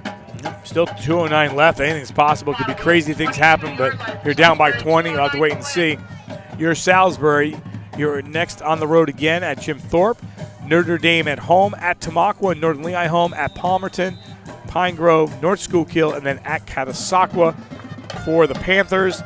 They will take a trip to Wilson next Saturday afternoon. Then get Bangor home at Pottsville, Northwestern home at Southern Lehigh, Blue Mountain home at Lehighton, and Palisades to end the season right here at home. There's so many new teams now with this whole Colonial, North Schuylkill combined and stuff like. It's time out here by Salisbury. It's just crazy because if I was in school, like all that driving would have made me exhausted for a football game. Well, in the gold division, because you're asking now there's like gold, red, white. So in the gold is Bangor, Northwestern, Blue Mountain, Lehighton, Pottsville, Saucon Valley, Southern Lehigh, and Wilson. That's in the gold. Excuse me. In the red, Jim Thorpe, Northern Lehigh is already 2-0. Notre Dame, Palmerton, Pine Grove, North Schuylkill, Salisbury, and Tamaqua. In the white, Penn Argyl, Catasauqua, Minersville, Palisades, Panther Valley, Schuylkill Haven are your teams. And then you have, I believe, did I say the red? Yeah. Red, white, blue. How many are there? There's 4. Oh, yeah, you missed one then. Yeah. That's the smaller schools that are in there, and I didn't get to those. But yeah, 4 divisions. Yeah, I think when I was there, it was 10, 2 years now, and there's like all these different schools now. So first down and 10, the ball to 22, 2:09 on the clock. Back to throw right away, a quick toss. And incomplete, boy, he really almost had Jacob Gibbons in stride. Excellent shot there by Beck, though, to find the receiver. It's just... Yeah, he's missed a couple passes tonight, but you know what? You can see the talent that he has. Yeah. He's going to connect this year, that's for sure. He's going to have a good season. Absolutely.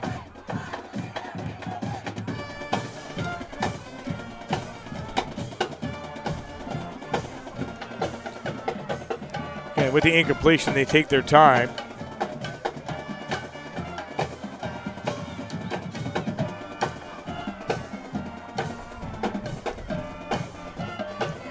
High snap, Beck. Now throws, that one tipped and incomplete.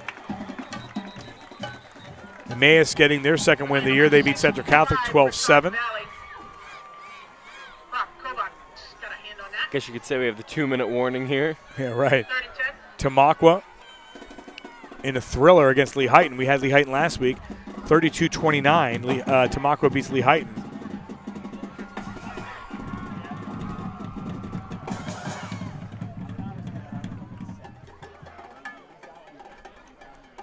Nazareth beats Parkland by a score of 28-10.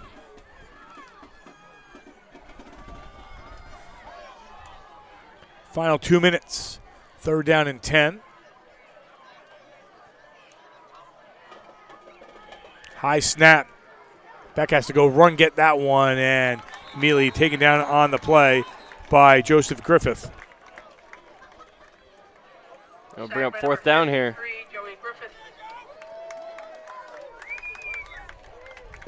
Saucon Valley fans, our home team plays at Wilson next Saturday, away at Wilson. And it'll be a daytime game at Wilson next Saturday at noon. Fourth down at 14. Spot at the 18-yard line for Salisbury, 1:28 to go. 27-7 here. Saucon leads Salisbury. Minute 20 on the clock in the fourth.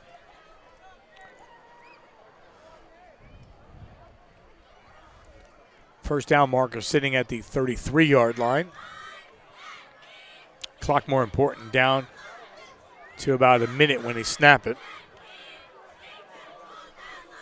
And they snap it almost over the head of Beck.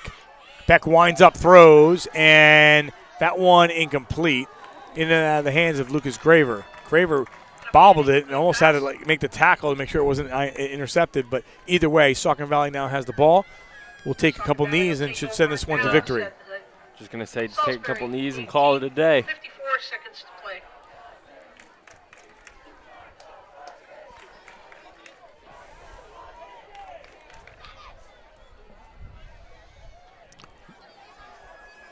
And next week it'll be Bangor at Southern Lehigh.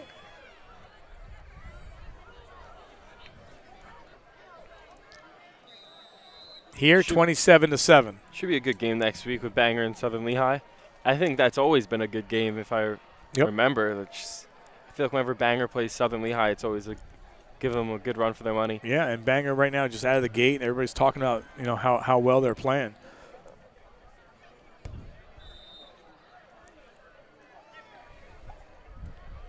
So 27-7. There is one timeout remaining for Salisbury. I would be surprised if they use it, but we'll see. I think you're just going to see a snap here and a knee. Panthers will take a knee. Well, they're going to have to snap it one more time. Yeah, one more time for sure.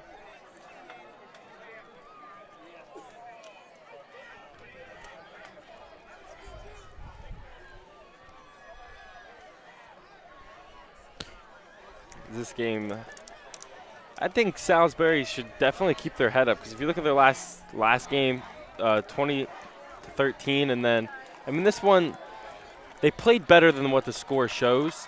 Like, I think the whole drone thing kind of got to them a little bit, I won't lie. But I think they're for 0-2 football team, they're a good 0-2 football team. Yep, I agree with you. They'll wind down the clock. 27-7 is your score.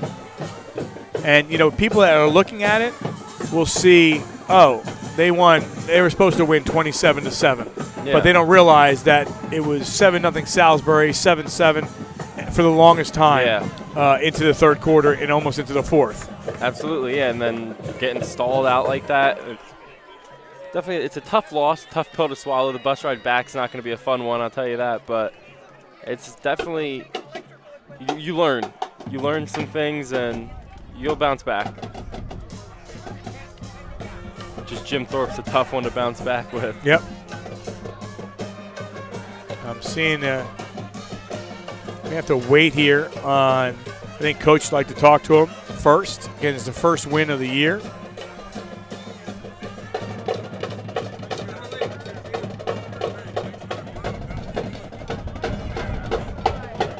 So I think they'll talk things over, and while they'll talk things over, we'll take a break, come back, and hear from Coach Trembler and or our player of the game. Be back. 27-7 is your final score in favor of Saucon Valley. Be back right after this. You're watching our D11sports.com. Oh, we're going to stay right here. We're going to stay right here because down the field, and we go down to Chase. Chase? Here with D11 Sports. How do you feel about the game so far, and how did that win feel? Second half was a lot better. We got to learn how to put two halves of football together, though. Sounds good. Anything else to do better next time? Anything specific? And how to feel after the drone to come back on the field? I mean, that wasn't a huge deal, the drone. I've never experienced that. But we just got to learn to trust ourselves early, start better, and, play two halves would be great. Thanks, Coach. Have fun next week. Back to you guys. All right, so thanks a lot, Chase. And now the question here is that everybody wants to know. So the question that everybody wants to know right now is, I'll get to that, okay, because Chase is down on the field right now with our player of the game, and we go down to Chase right now. Chase? Top two cameras. Welcome back.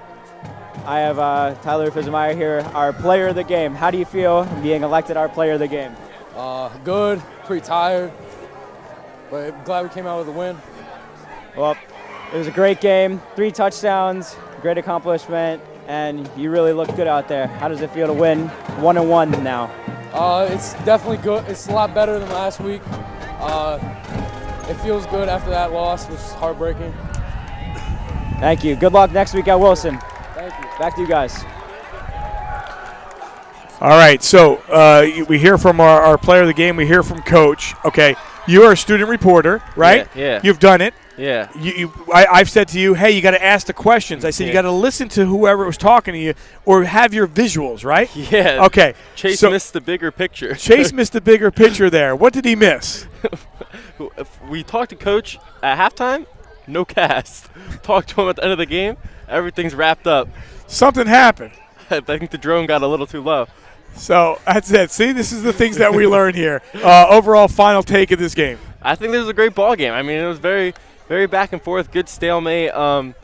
Interesting. If I had to put a word on for this game, it'd be interesting because Saucon at the beginning, a couple sloppy turnovers, a couple drop passes, and then tied up with getting Salisbury, and then the whole drone thing. But to come back, bounce back from that, get your minds right, get everybody right. I'm not sure if the coach is all right, but I think he might be. But to just come out and come back on top is good. Hey, great job tonight. Hope you enjoyed it. I had fun. Tyler Carlbon, this is Al DiCarlo. 27-7 is your final score. Saucon Valley with the victory. They improved to 1-1. They'll be at Wilson next Saturday. Salisbury falls to 0-2. They'll be at Jim Thorpe next Saturday. Sean Riley, Sports Fan Base Network, as well in the house. Dave Micah down the field. We want to thank Sophie Engelhardt and Constantine Donahue, D11 Sports reporters for Saucon Valley. Not here tonight, but Chase Eller from Wilson did a great job on the field as well. And by the way, my brother-in-law in the house, David, chilling in for a free night from Florida, and he is cold. It's not 97 degrees. It's like 57, so he's cold tonight. That'll do it. I hope you enjoyed it here on D11sports.com. Next week, it'll be Banger at Southern Lehigh. Everyone have a great night.